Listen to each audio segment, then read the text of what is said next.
Hello students, welcome to science Acharya Hindi medium. तो मेरे प्यारे बच्चों का वापस से वेलकम है एक प्यारे से यूट्यूब चैनल पे साइंस आचार्य हिंदी मीडियम पे। जैसा कि मैंने आप लोगों को बोला था कि इस चैनल पे आपको आपके 12th बोर्ड एग्जाम में इंपॉर्टेंट क्वेश्चंस के वीडियो मिलने वाले हैं। अभी तक मैं आपको बता दूं मैंने क्या क्या इस यूट्यूब चैनल पर बना दिया है। मैंने अगर बात करूँ, अगर किसी को डिटेल के अंदर एल्डिहाइड कीटोन कार्बोक्सिलिक अम्ल पढ़ना हो, एमीन पढ़ना हो, जैव अणु पढ़ना हो, तो मैंने उसके वीडियो लेक्चर यहाँ पे प्लेलिस्ट बना दी, आप जाके देख सकते हो। उसके अलावा एल्कोहल फिनोल ईथर के भी मैंने वीडियोस यहाँ पे बना रखे हैं। पर अगर कोई बच्चा ऐसा है कि सर अब इतना क्या पढ़े, हमारे पास बहुत कम टाइम है, हम क्या कर सकते हैं कि कम से कम टाइम में ज़्यादा से ज़्यादा स्कोर करें, तो उसके लिए मैंने आप लोगों को बोला था कि मैं एक इंपॉर्टेंट क्वेश्चन की सीरीज लेके आने वाला हूँ। और अभी तक मैंने उस इंपॉर्टेंट क्वेश्चन की सीरीज में कौन कौन से चैप्टर कवर कर दिए हैं। बात करता हूं क्लास 12th की, मैंने विलियन जो कि अपना फिजिकल केमिस्ट्री का चैप्टर है, उसके सारे इंपॉर्टेंट क्वेश्चन की वीडियो बना दी है, उसको आप जाके देख सकते हो। क्लास 12th आरबीएससी करके प्लेलिस्ट बन रखी है, class 12th RBSC important question करके, ठीक है, जिसमें से मैंने विलियन आपको कवर करवा दिया है।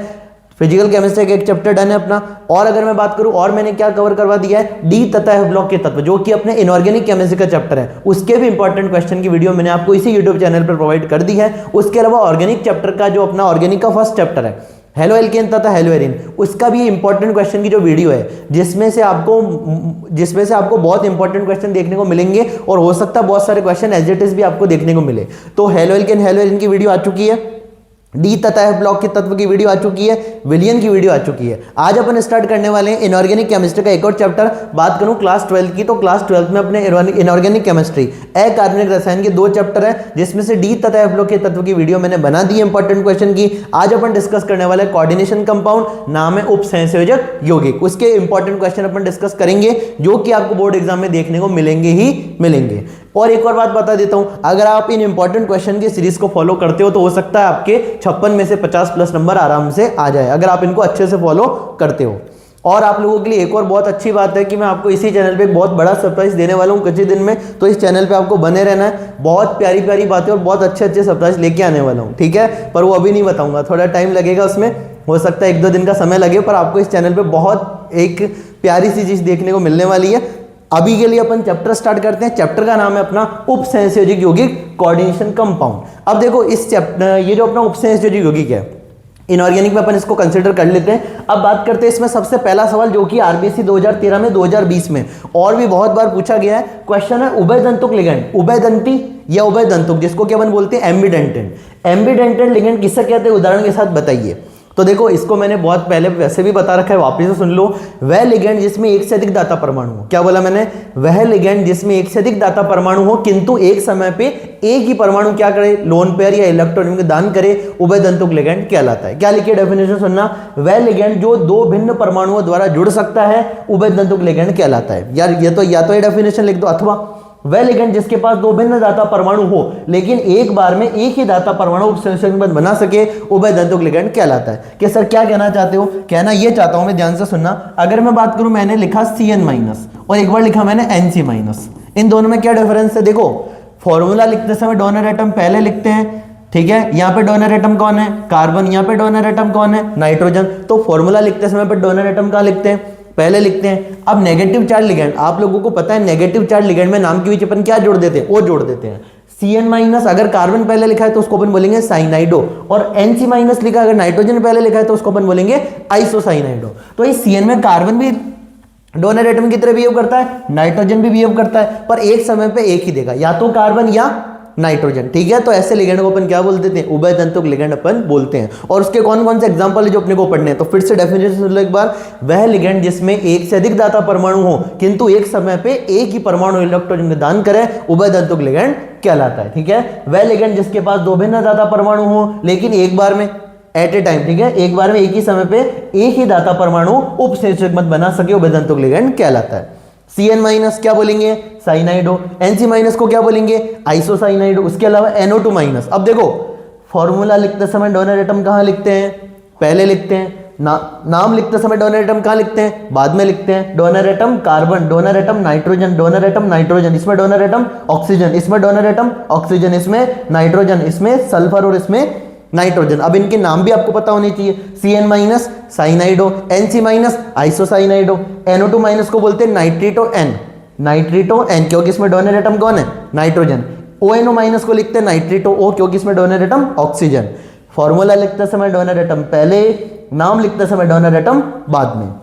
OCN माइनस को बोलते हैं साइनेटो O, NCO माइनस को बोलते हैं साइनेटो N, SCN minus thiocyanato S, thiocyanato N।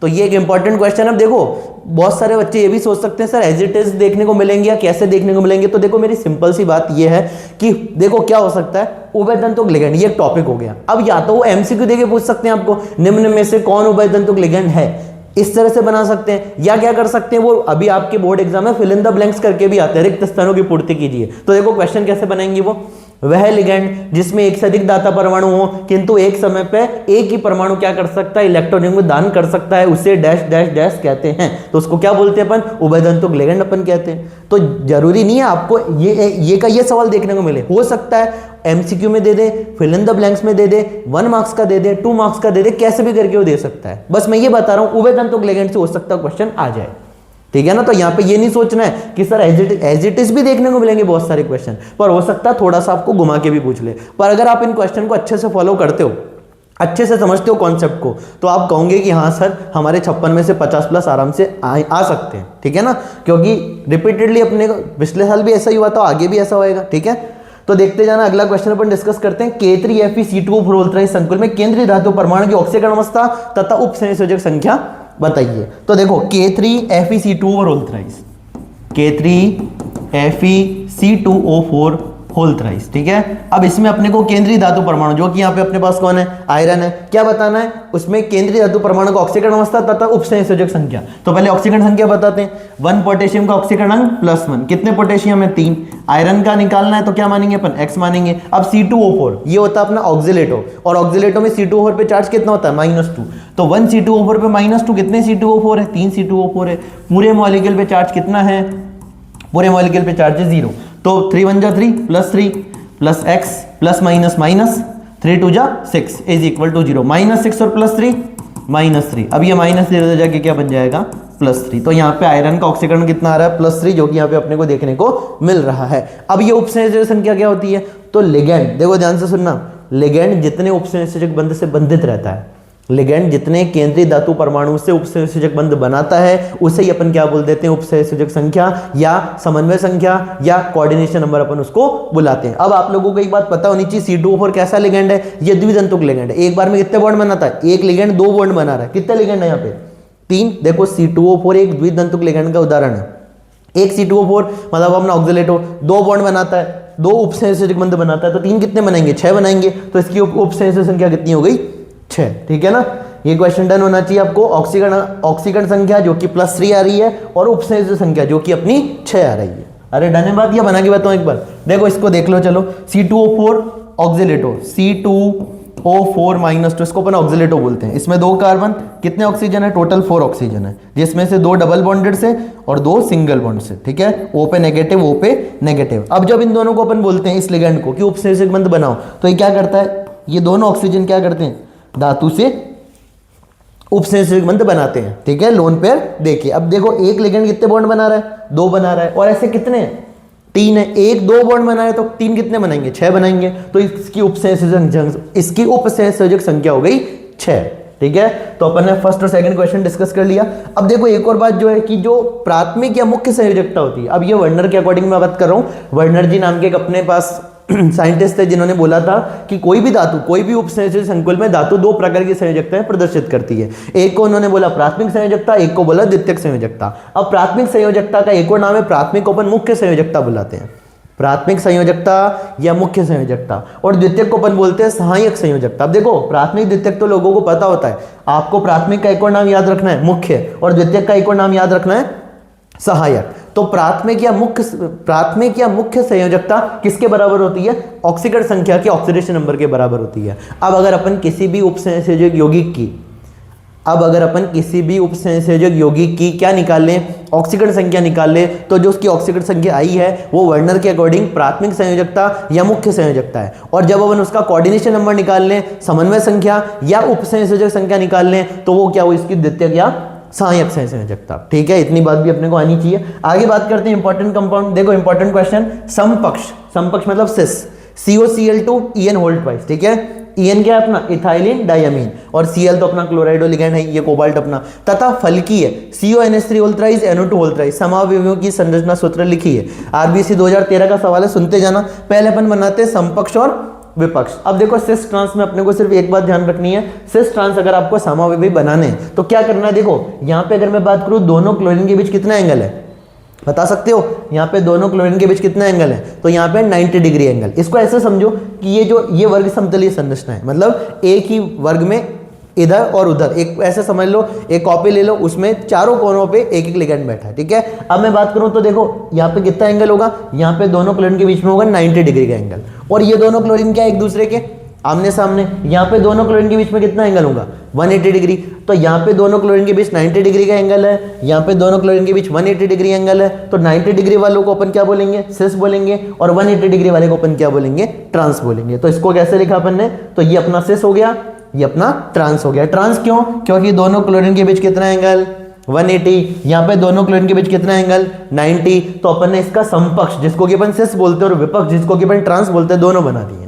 ये है सिस, ये है अपना ट्रांस, यहाँ पे एंगल 90, यहाँ पे एंगल 180, ठीक है। तो ये अपन ने सिस ट्रांस बना दिए। अब बात करते हैं फलकीय, ठीक है। फलकीय को अपन इंग्लिश में लिखते हैं फैट, या इसको बोल देते हैं फेशियल। क्या बोलते हैं, फेशियल और मेरिडियोनल। तो फेशियल को अपन बोलते हैं हिंदी में फलकीय, मेरिडियोनल को बोलते हैं रेखांशिक। अब अगर अपने को इसके फेक और मर बनाने तो क्या करना है, फेक और मर बनाने के लिए अब यहाँ पे देखो एक चीज नोटिस करो, यहाँ पे जो तीनों NH3 है, तीनों लिगैंड जो कि NH3 है एडजेसेंट पोजीशन पे एक दूसरे के क्या है, पास पास है। तो अगर वो तीनों एक दूसरे के पास है तो उसको अपन क्या बोलेंगे, फलकीय है। अब देखो यहाँ पे तीनों पास नहीं है, यहाँ पे इनके बीच में कौन आ गया, NO2 आ गया, तो इसको अपन क्या बोल देंगे, मर बोल देंगे। तो फेशियल में तीनों का होंगे, फेशियल में तीनों लिगैंड पास, देखो ये तीन भी लिगैंड का है पास, ये तीन भी लिगैंड का है पास पास बैठे हैं। अब बात करूं तो देखो इधर 1 NH3, दूसरा NH3 और तीसरा NH3 पास पास, तीन के बीच में NO2 आ गया। ऐसे कैसे, देखो इधर NO2, ये NO2, ये NO2, इनके बीच में भी कौन आ गया,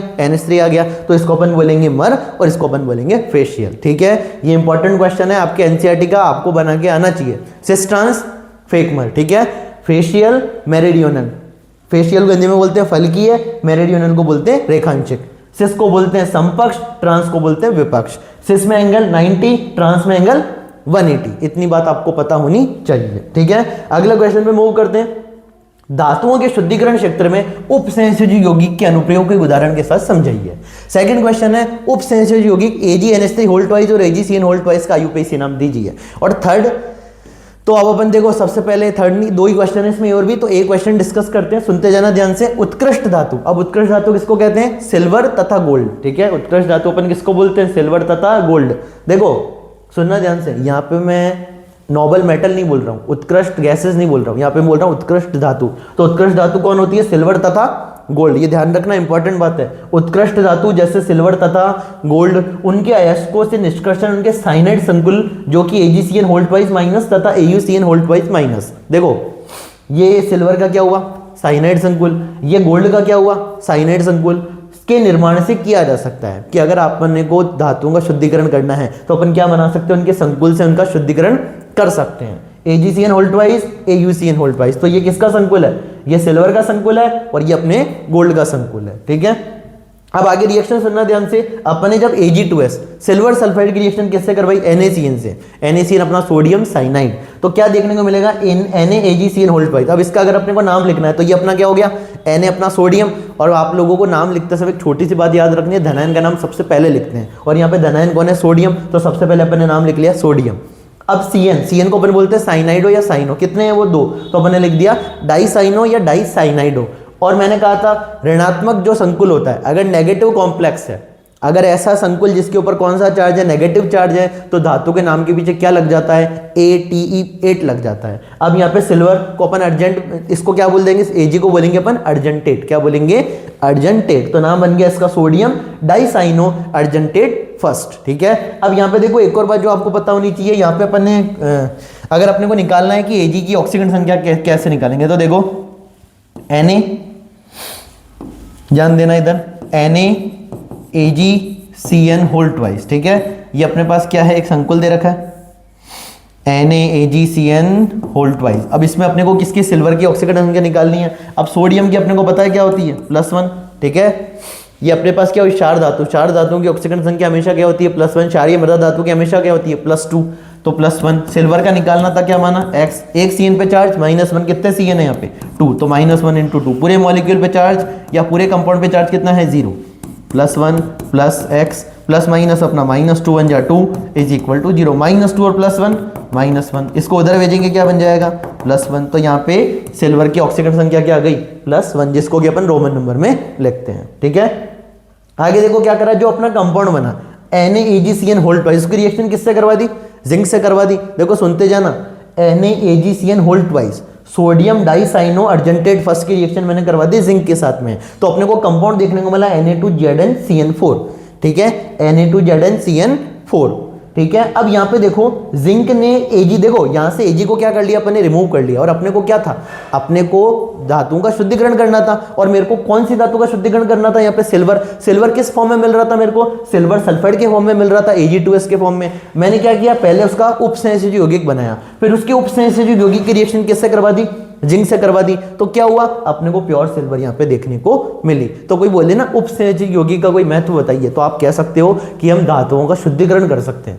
धातुओं को अगर अपने को प्योर करना हो, धातुओं का शुद्धिकरण करना हो, ठीक है, उनके अयस्कों से, तो अपन क्या कर सकते हैं, उपसंयोजक यौगिक बनाओ, फिर उस उपसंयोजक यौगिक की रिएक्शन आगे फर्दर किसी मेटल से करवा दो, और वहां से अपन यहाँ पे सिल्वर ऑब्टेन कर ली, और यहाँ पे अपने को सिल्वर धातु प्राप्त हो गई।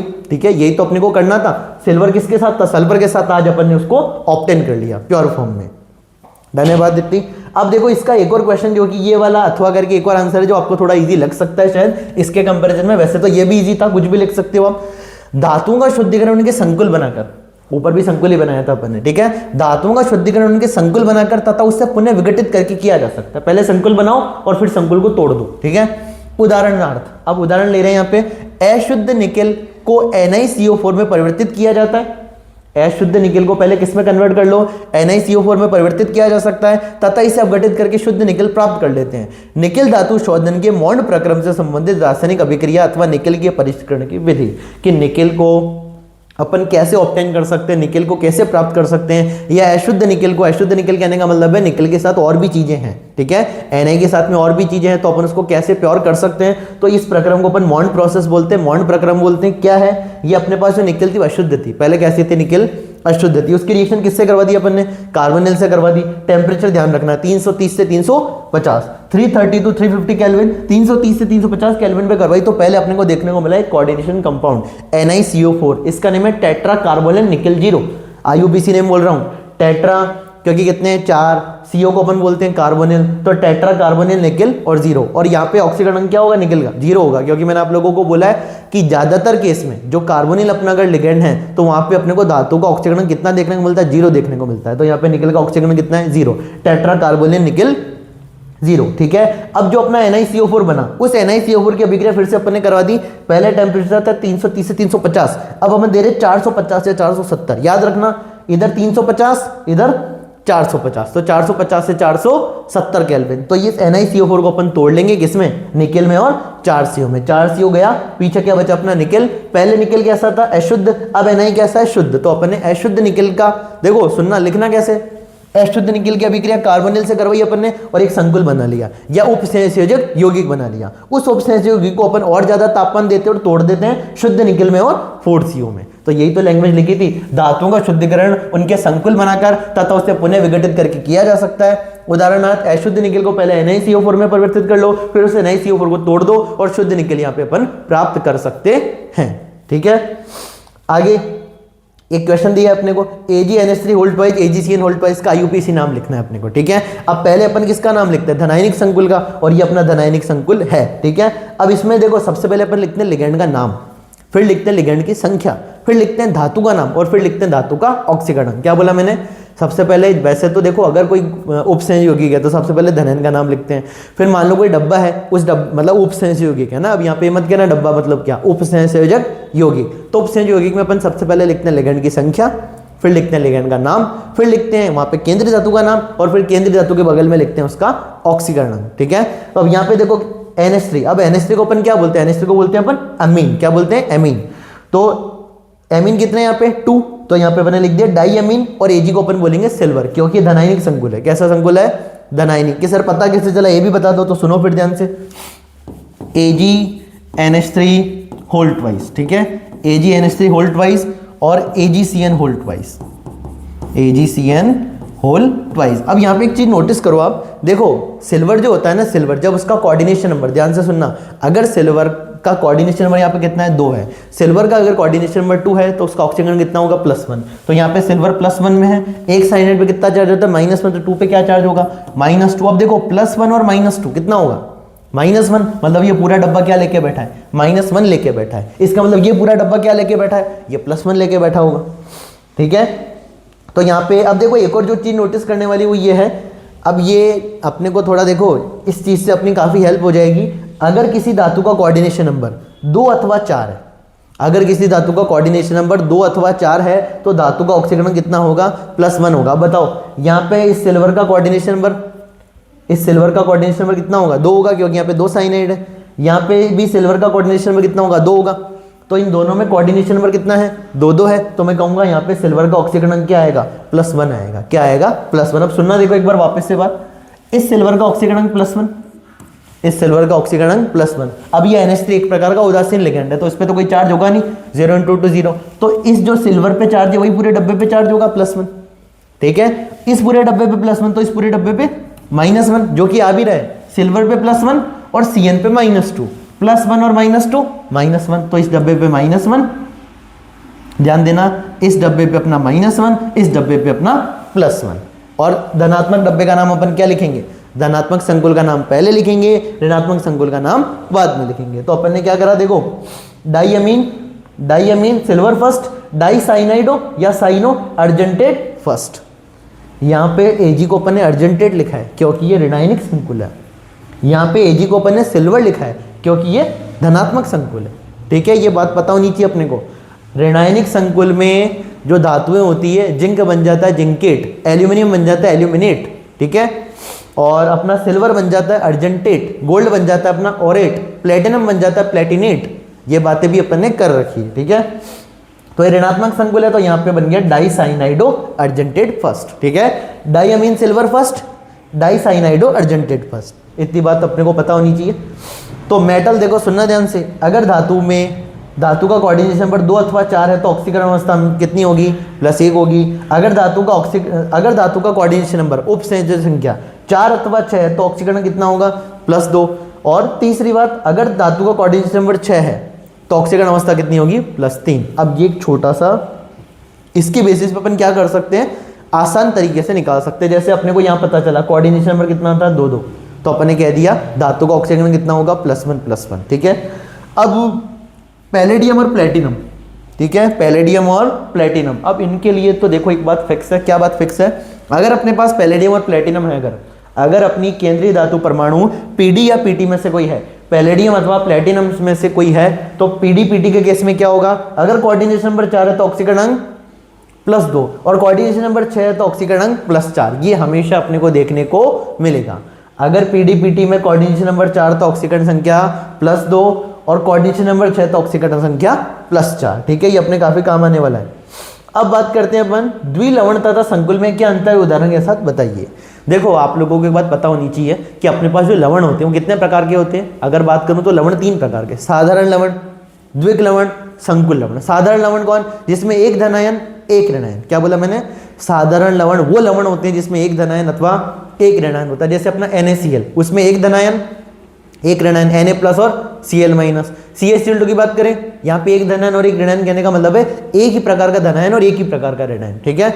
द्विलवण की अगर मैं बात करूं, द्विक लवण या द्विलवण, डबल सॉल्ट जिसको अपन बोलते हैं, उसमें एक से अधिक प्रकार के धनायन अथवा एक से अधिक प्रकार के ऋणायन हो सकते हैं, ठीक है। और संकुल लवण की खास बात, उसमें संकुल आयन उपस्थित होता है। संकुल आयन कहने का मतलब अपना उपसंयोजक संकुल या अपना जो अपन डब्बा बनाते हैं, बड़ा डब्बा वो, ठीक है। स्टार्ट करते हैं द्विलवण या द्विक लवण, जिसको कि अपन बोलते हैं, अब हिंदी में द्विलवण भी लिखा हो सकता है, द्विक लवण भी लिखा हो सकता है, इंग्लिश में बोलते हैं डबल सॉल्ट। और एक अपना संकुल लवण, जिसको कि अपन बोलते हैं कॉम्प्लेक्स कंपाउंड, है ना। संकुल यौगिक कॉम्प्लेक्स कंपाउंड, संकुल लवण कॉम्प्लेक्स सॉल्ट, ठीक है, उसको डिस्कस कर रहे हैं, तो सुनते जाना। इनमें सामान्यतः 2 सरल लवण सममोलर अनुपात में होते हैं। द्विक लवण में 2 सरल लवण सममोलर अनुपात में होते हैं। इधर संकुल लवण में सरल लवण सममोलर अनुपात में उपस्थित हो भी सकते हैं अथवा नहीं भी, ठीक है। आगे क्या लिखा सुनना, इनका अस्तित्व केवल ठोस अवस्था में होता है। द्विक लवण का अस्तित्व केवल ठोस अवस्था में होता है। जलीय विलयन में ये पूर्णतः अपने आयनों में वियोजित हो जाते हैं। मतलब जब हम द्विक लवण को पानी में ऐड करते हैं तो वो जाके अपने आयंस में टूट जाते हैं। इधर इनका अस्तित्व ठोस तथा जलीय विलयन दोनों में होता है। इनका अस्तित्व केवल ठोस अवस्था में, इनका अस्तित्व ठोस तथा जलीय विलयन दोनों में होता है, क्योंकि संकुल आयन अपने आयनों में वियोजित नहीं होते। संकुल आयन अपने आयनों में वियोजित नहीं होते। संकुल जो होता है पानी में जाके भी वैसे ही रहता है। आगे, ये आयनिक होते हैं तथा इनमें उपसंयोजक आबंध नहीं पाया जाता। ये किस नेचर के होते हैं? द्विक लवण आयनिक नेचर के होते हैं तथा उनमें उपसंयोजक आबंध नहीं पाया जाता। इसके लिए ये आयनिक या अनायनिक हो सकते हैं, ठीक है, ये आयनिक भी हो सकते हैं, अनायनिक भी हो सकते हैं, ठीक है, लेकिन इनमें संकुल आयन में मतलब अपने कॉम्प्लेक्स सॉल्ट में उपसंयोजक आबंध पाया जाता है। अगली बात, इनके गुण अवयवी यौगिकों के गुण होते हैं। इनके गुण अवयवी यौगिकों के गुण होने का मतलब जो इनके अंदर अवयवी कण है, धनायन तथा ऋणायन, उनसे मिलते जुलते होंगे। इधर उपसंयोजक यौगिकों के गुण उनके अवयवों से क्या होते हैं? भिन्न होते हैं। उपसंयोजक यौगिकों के गुण उनके अवयवी तत्वों से या अवयवी जो भी उनके अंदर अवयवी धनायन अथवा ऋणायन उनसे क्या होंगे? भिन्न होंगे। अगली बात, द्विक लवण में धातु आयन की सामान्य संयोजकता प्रदर्शित होती है। जो आप पढ़ते थे ना वैलेंसी संयोजकता, नॉर्मल जो संयोजकता होती है वही प्रदर्शित होती है। द्विक लवण में धातु आयन अपनी सामान्य संयोजकता प्रदर्शित करता है। और अभी अभी अपन ने बात की उपसंयोजक संकुल में अथवा उपसंयोजक लवण में धातु दो प्रकार के संयोजकता दर्शाता है, प्राथमिक संयोजकता तथा द्वितीयक संयोजकता। प्राथमिक संयोजकता का एक और नाम मुख्य संयोजकता, द्वितीयक संयोजकता का एक और नाम सहायक संयोजकता। मुख्य संयोजकता जो कि अपनी प्राथमिक संयोजकता है वो ऑक्सीकरण संख्या के बराबर होती है, जबकि अपनी द्वितीयक या सहायक संयोजकता अपने उपसंयोजक संख्या के बराबर होती है। प्राथमिक ऑक्सीकरण संख्या के बराबर, द्वितीयक उपसंयोजक संख्या के बराबर, ठीक है। तो उपसंयोजन में धातु आयन अपनी प्राथमिक तथा द्वितीयक दो संयोजकताओं को प्रदर्शित करते हैं, ठीक है।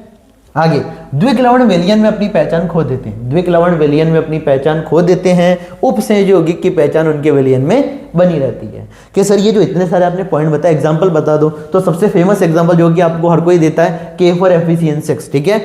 ये एक प्रकार का अपना उपसंयोजक लवण है, ठीक है। ये अपना पोटेशियम कितने यहाँ पे 4 Fe, ये अपनी केंद्रीय धातु परमाणु। इसको ये जो बाहर K4 लिखे ना, इसको अपन बोलते हैं काउंटर आयन और इसको अपन बोलते हैं कोऑर्डिनेशन स्पेयर FeCN6। इसमें Fe क्या है? केंद्रीय धातु परमाणु। CN साइनाइड क्या है यहाँ पे, जिसको कि अपन साइनाइडो बोलते हैं। लिगेंड की संख्या कितनी है? 6, ठीक है। तो ये सभी आयन का टेस्ट नहीं देते कि क्या है। ये देखो, ये लाइन क्या कहना चाहिए सुनना, ये जो अपना संकुल है ना, ये अपने में उपस्थित सभी आयनों का परीक्षण नहीं देता, ठीक है। अब अपन बात करते हैं फेमस एग्जांपल की। सबसे पहला कार्नेलाइट, ठीक है। द्विक लवण के भी कुछ एग्जांपल आपको आनी चाहिए। कार्नेलाइट क्या होता है? KCl.MgCl2.6s2। कार्नेलाइट होता है KCl.MgCl2.6s2। KCl.MgCl2.6s2 उसको अपन बोलते हैं कार्नेलाइट। आगे आपने आपके प्रैक्टिकल के अंदर जरूर एक नाम सुना होगा जो कि आपके टीचर वगैरह यूज में भी लेते हैं, FAS, फेरस अमोनियम सल्फेट, जिसको कि अपन मोहर लवण बोलते हैं, मोहर सॉल्ट। FAS जिसको मोहर सॉल्ट बोलते हैं, फेरस अमोनियम सल्फेट क्या बोलते हैं इसको अपन? Ferrous ammonium sulphate. FeSO4 NH42SO4.6s2, FeSO4 NH42SO4.6s2 इसको अपन बोलते हैं FAS, फेरस अमोनियम सल्फेट या मोहर लवण। आगे, पोटाश एलम, फिटकरी का रासायनिक सूत्र K2SO4.Al2SO4 क्या बोला मैंने? फिटकरी का फॉर्मूला K2SO4.Al2SO4 तो ये अपना किसका फॉर्मूला है? पोटाश एलम, जिसको कि अपन फिटकरी भी बुलाते हैं। K2SO4 Al2SO4 देखो, एक जगह 24 H2O, एक जगह 6 H2O, इधर भी 6 H2O। KCl.MgCl2.6s2 कार्नेलाइट, FeSO4 ये अपना ferrous ammonium sulphate. FeSO4 NH4 FAS और K2SO4 Al2SO4 अपना फिटकरी। ये सभी आयन का टेस्ट देते हैं, ये सभी आयन का टेस्ट नहीं देते। देखो सिंपल सी बात है, ये सभी आयन का टेस्ट क्यों देंगे? क्योंकि जब इसको उठा के अपन पानी में फेंकेंगे तो ये अपने आयंस में टूट जाएगा। अब पानी में जाके अगर अपने आयंस में टूट गया, मतलब ये सभी आयन का परीक्षण देगा। इसको जब हम उठा के पानी में फेंकते हैं तो ये पूरी तरह से नहीं टूटता, ठीक है। संकुल जो है वो सुरक्षित रहता है। इसका मतलब भाई अपने में उपस्थित सभी आयन का परीक्षण नहीं देते हैं। अब इसमें से 4-5 पॉइंट आप डिफरेंस में लिख सकते हो, जो कि बोर्ड एग्जाम का एक इंपॉर्टेंट क्वेश्चन है, ठीक है। चलते हैं आगे। देखो question number 6, CrH2O whole for Br2। ये पूरा अपना संकुल, इसके बाद Cl का आयनन समावयवी का सूत्र लिखिए। तो देखो आयनन समावयवी किसको कहते हैं, ठीक है? दो या दो से अधिक यौगिक जिनके अणुसूत्र समान होते हैं, ठीक है, जिनके अणुसूत्र क्या होते हैं, समान होते हैं, किंतु जल में भिन्न भिन्न आयन देते हैं, आयनन समावयवी कहलाते हैं। कि सर क्या कहना चाह रहे हो, एग्जांपल से समझाओ तो देखो सुनना ध्यान से, यहाँ पे Br2 है अंदर है और एक Cl बाहर है। इस पूरे संकुल को जब मैं उठा के पानी में डालूंगा, सुनना ध्यान से, इस पूरे संकुल को जब मैं उठा के पानी में डालूंगा तो कौन सा आयन निकलेगा, Cl- निकलेगा। ये संकुल ऐसा का ऐसा बना रहेगा। तो इसने क्या दे दिया अपने अंदर से, अरे इस संकुल को पानी में डाला तो इसने क्या दिया, Cl-। अब मैंने क्या किया, सुनना देखो खास बात, इस दो Br है ना, इसमें से एक Br को बाहर ले गया और एक इस क्लोरीन को अंदर लेके आ गया, क्योंकि मेरे को क्या करना है, H2O कितने, 4, ब्रोमीन कितने, 2, 4, 2, 6, मेरे को यहाँ पे 6 लिगेंड अंदर रखने ही हैं। तो देखो यहाँ पे भी 4 और 2 6। अब मैंने क्या किया, एक Br को बाहर ले गया तो एक क्लोरीन को काम लेके आ जाऊंगा, अंदर लेके आ जाऊंगा, एक Br एक क्लोरीन 4 पानी, तो 4 Br 4 वाटर, एक Br एक क्लोरीन, तो 4 और एक 5 और एक 6। अभी भी संकुल में कितने लिगेंड है, 6 लिगेंड है। इसको पानी में फेंकेंगे तो ये क्लोरीन देगा, इसको पानी में फेंकेंगे ये ब्रोमीन देगा, और दोनों के देखो अणुसूत्र एकदम सेम है, एक Cr 4 वाटर 4 वाटर, 2 Br, एक क्लोरीन एक क्लोरीन, 2 या 2 से अधिक यौगिक जिनके अणुसूत्र समान होते हैं किंतु जल में आयनित करवाने पर भिन्न भिन्न प्रकार के आयन देते हैं, आपस में आयनन समव्ययी कहलाते हैं तथा ये गुणधर्म आयनन समव्ययता कहलाता है। ठीक है, कोऑर्डिनेशन कंपाउंड की समव्ययता पढ़ रहे हैं, ठीक है। तो बहुत आसान सा सवाल था ये। आगे उपसंयोजी यौगिक मर्क्यूरी टेट्राथायोसाइनेट और कोबाल्टेट थर्ड का सूत्र लिखिए। तो देखो सबसे पहले इन्होंने बोला मर्क्यूरी, तो Hg, ठीक है। टेट्राथायोसाइनेटो, अब देखो थायोसाइनेटो अपना SCN-, ठीक है, तो ये अपन ने लिख दिया टेट्राथायोसाइनेटो, मतलब SCN के नंबर कितने, 4 है। उसके बाद इन्होंने लिखा कोबाल्टेट, मतलब कोबाल्ट है, और कोबाल्ट का ऑक्सीकरण कितना है, 3rd है। कि चेक करते हैं कैसे 3rd है, सुनना ध्यान से। अब अपने को यहाँ पे 3rd निकालना, कैसे निकालेंगे, तो देखो Hg, कोबाल्ट का अपने को ऑक्सीकरण 3rd दे रखा है क्वेश्चन में पहले से, ठीक है, 3rd दे रखा है, ठीक है। एक साइनेट पे -1 चार्ज होता है, तो 4 साइनेट पे SCN अपना थायोसाइनेटो, एक थायोसाइनेटो पे -1 तो 4 थायोसाइनेटो पे -4। अब यहाँ पे क्या लगाऊं कि पूरा डब्बा क्या हो जाए मेरा, ये पूरा जो मेरा कॉम्प्लेक्स है वो कैसा हो जाए, उदासीन हो जाए। तो मैं क्या लगाऊंगा यहाँ पे, अगर मैं यहाँ पे +1 लगा दूं, ठीक है, तो +1 और +3 कितने हो गए, +4, और +4 -4 कितना हो जाता है, 0, ठीक है। तो ये अपने बोर्ड एग्जाम का सवाल है RBC 2015 का। तो मर्क्यूरी टेट्राथायोसाइनेटो कोबाल्ट 3rd, इसमें देखो मर्क्यूरी अपने धातु है और सबसे पहले किसका नाम लिखते हैं, धनायन का। अब एक और बात सोचो कि देखो यहाँ पे धनायन कौन है, Hg+, और ऋणायन कौन है, ये पूरा डब्बा, ये पूरा डब्बा कैसा है, ऋणायन के। सर कैसे पता चला, +3 और -4, कितना आंसर आएगा, -1, मतलब ये डब्बा अपने ऊपर क्या लेके बैठा है, ये -1 लेके बैठा है। ये संकुल अपने ऊपर क्या लेके बैठा है, -1 लेके बैठा है। अब ये संकुल ऋणात्मक संकुल है और ये इसके बाद धनात्मक स्पीसीज है। सबसे पहले किसका नाम लिखते हैं, धनायन का नाम लिखते हैं। तो सर सबसे पहले धनायन का नाम लिखते हैं, तो नाम लिखा मर्क्यूरी, ठीक है। फिर लिगेंड की संख्या लिखते हैं, SCN कितने, 4, तो टेट्रा। फिर SCN का नाम, SCN को अपन बोलते हैं थायोसाइनेटो, क्योंकि इसमें डोनर एटम कौन है, सल्फर। अगर यही डोनर एटम नाइट्रोजन होता तो मैं इसको बोलता आइसोथायोसाइनेटो, ठीक है। तो इसको अपन बोलेंगे थायोसाइनेटो क्योंकि इसमें सल्फर डोनर एटम है, तो अपन ने लिख दिया थायोसाइनेटो। फिर अपन ने लिखा कोबाल्ट। अब देखो ऋणात्मक संकुल में धातुओं के नाम के पीछे 8 लगा दिया जाता है, कोबाल्ट आज बन गया अपना कोबाल्टेट, और वही ऑक्सीकरण अपना 3rd, ठीक है। कंफ्यूजन नहीं होना चाहिए, बहुत आसान नाम है, HgCO SCN4। अरे डन है बात इतनी, बता देना कमेंट में कि बात समझ आ रही है नहीं आ रही है। जिस भी क्वेश्चन में डाउट हो क्वेश्चन नंबर लिख देना, पूरा क्वेश्चन लिख देना, कैसे भी करके मेरे पास मैसेज पहुंचा देना कि सर इस क्वेश्चन में हमको थोड़ा डाउट आ रहा है, दिक्कत आ रही है, मैं उस पर्टिकुलर क्वेश्चन को डिस्कस कर दूंगा, परेशान मत होना, ठीक है। आप लोगों के लिए बैठा हूं मैं कि आप लोगों को किसी तरह की कोई तकलीफ नहीं आए, मेरे बच्चे परेशान नहीं होने चाहिए बस, ठीक है, और उनको बहुत ही अच्छी एजुकेशन मिलनी चाहिए। अगला क्वेश्चन डिस्कस करते हैं। आप लोगों के लिए बहुत प्यारा सरप्राइज है मेरे पास, बहुत जल्दी बनाने वाला हूं मैं आप लोगों को, ठीक है। अब अपन डिस्कस करते हैं क्वेश्चन नंबर 8, है ना। क्वेश्चन नंबर 8 पे आते हैं। NiCN4 पूरे ब्रैकेट उस पे पूरे डब्बे पे 2-, ठीक है। आयन एक निम्न प्रचक्रण संकुल आयन है। देखो अब यहां से एक वर्ड आया, निम्न प्रचक्रण संकुल। अब ये निम्न प्रचक्रण संकुल क्या होते हैं उसके बारे में अपन डिस्कस करने वाले हैं। संयोजकता बंध सिद्धांत के आधार पे समझाइए। संयोजकता बंध सिद्धांत अपना VBT, वैलेंस बॉन्ड थ्योरी, उसके आधार पे अपने को समझाना है। RBC 2015 का सवाल है, सुनते जाना। अब देखो इस क्वेश्चन को करने का तरीका एक बार बता देता हूँ, क्वेश्चन डिस्कस कर ही लेते हैं अपन। NiCN4, ठीक है, पूरे डब्बे पे कितना चार्ज है, 2-, ठीक है। अब यहाँ पे अपने को क्या करना होता है, सबसे पहला काम जो आप लोगों को करना है वो सबसे पहले केंद्रीय धातु परमाणु का ऑक्सीकरण निकालो। X माना, एक CN पे -1 चार्ज, कितने CN है यहाँ पे, 4, पूरे मॉलिक्यूल पे चार्ज -2, ठीक है। X +- 4 बन जा 4 = -2। ठीक है। अब ये -4 उधर जाके क्या बन जाएगा, +4 बन जाएगा, और -2 + 4 तो अपना आंसर आया +2। मतलब यहाँ पे निकल का ऑक्सीकरण कितना है, +2। निकल +2 में बैठा है। निकल किस में बैठा है, +2 में बैठा है। अब निकल का आपको क्या निकालना आना चाहिए, निकल का आपको आना चाहिए इलेक्ट्रॉनिक विन्यास। ठीक है, निकल का विन्यास लिखेंगे हम। निकल का विन्यास लिखने के लिए देखो, निकल का परमाणु क्रमांक होता है 28। निकल का परमाणु क्रमांक 28। तो आर्गन 18, अरे हीलियम नियोन आर्गन 2 10 18। ठीक है, उसके बाद में 3d8 4s2। ऐसे चेक करो, 18 और 2 20, 20 और 8 अपना 28। अब बात करते हैं, ये तो निकल का हुआ विन्यास। निकल +2 का लिखना हो तो क्या करेंगे, निकल +2 का विन्यास लिखने के लिए +2 का मतलब है कितने इलेक्ट्रॉन की कमी है, 2 इलेक्ट्रॉन की कमी। और इलेक्ट्रॉन जाता किस में से, बाह्यतम कोश में से, और बाह्यतम कोश कौन सा है यहाँ पे, 4। तो ऐसे इलेक्ट्रॉन निकाल फेंको। तो आर्गन 18 3d8 4s0, मतलब डी में कितने इलेक्ट्रॉन है, 8 इलेक्ट्रॉन है। 3d8 4s0, तो देखो यहाँ पे अपन ने लिख भी रखा है 3d8 4s0 4p0 निकल का बाहरी विन्यास। अब ये देखो, आर्गन की जगह मैं ऐसे भी तो लिख सकता हूँ 1s2 2s2 2p6 3s2 3p6, 1s2 2s2 2p6 3s2 3p6। यहाँ से भी देख लो, 1s2 2s2 2p6 3s2 3p6, इसको ऐड करो, 2 2 4 और 6 अपना 10 10 6 16 और 2 18। तो ये 18 इलेक्ट्रॉन हो रहे हैं ना। इसकी जगह क्या मैं डायरेक्ट आर्गन 18 लिख सकता हूँ, लिख सकते हैं। अपन अक्रिय गैसों की सहायता ले सकते हैं ना विन्यास को लिखने के लिए। तो यहाँ पे अपन ने इस पूरी की जगह क्या लिख दिया, आर्गन 18। उसके अलावा 3d8 4s2। अब यहाँ पे 4p कैसा है, खाली है। ठीक है, 3d8 में मतलब डी के अंदर अपने पास 8 इलेक्ट्रॉन है। डी उपकोष में कितने कक्षक होते हैं, डी उपकोष में 5 कक्षक होते हैं। तो अपन ने क्या करा, 8 इलेक्ट्रॉन को बढ़ना था तो पहले एक करा, 1 2 3 4 5 फिर 6 7 8। ठीक है, 4s में कितने इलेक्ट्रॉन थे, 2, 4p में 0। पर अपने को निकल से मतलब नहीं था, मेरे को मतलब था निकल +2 से।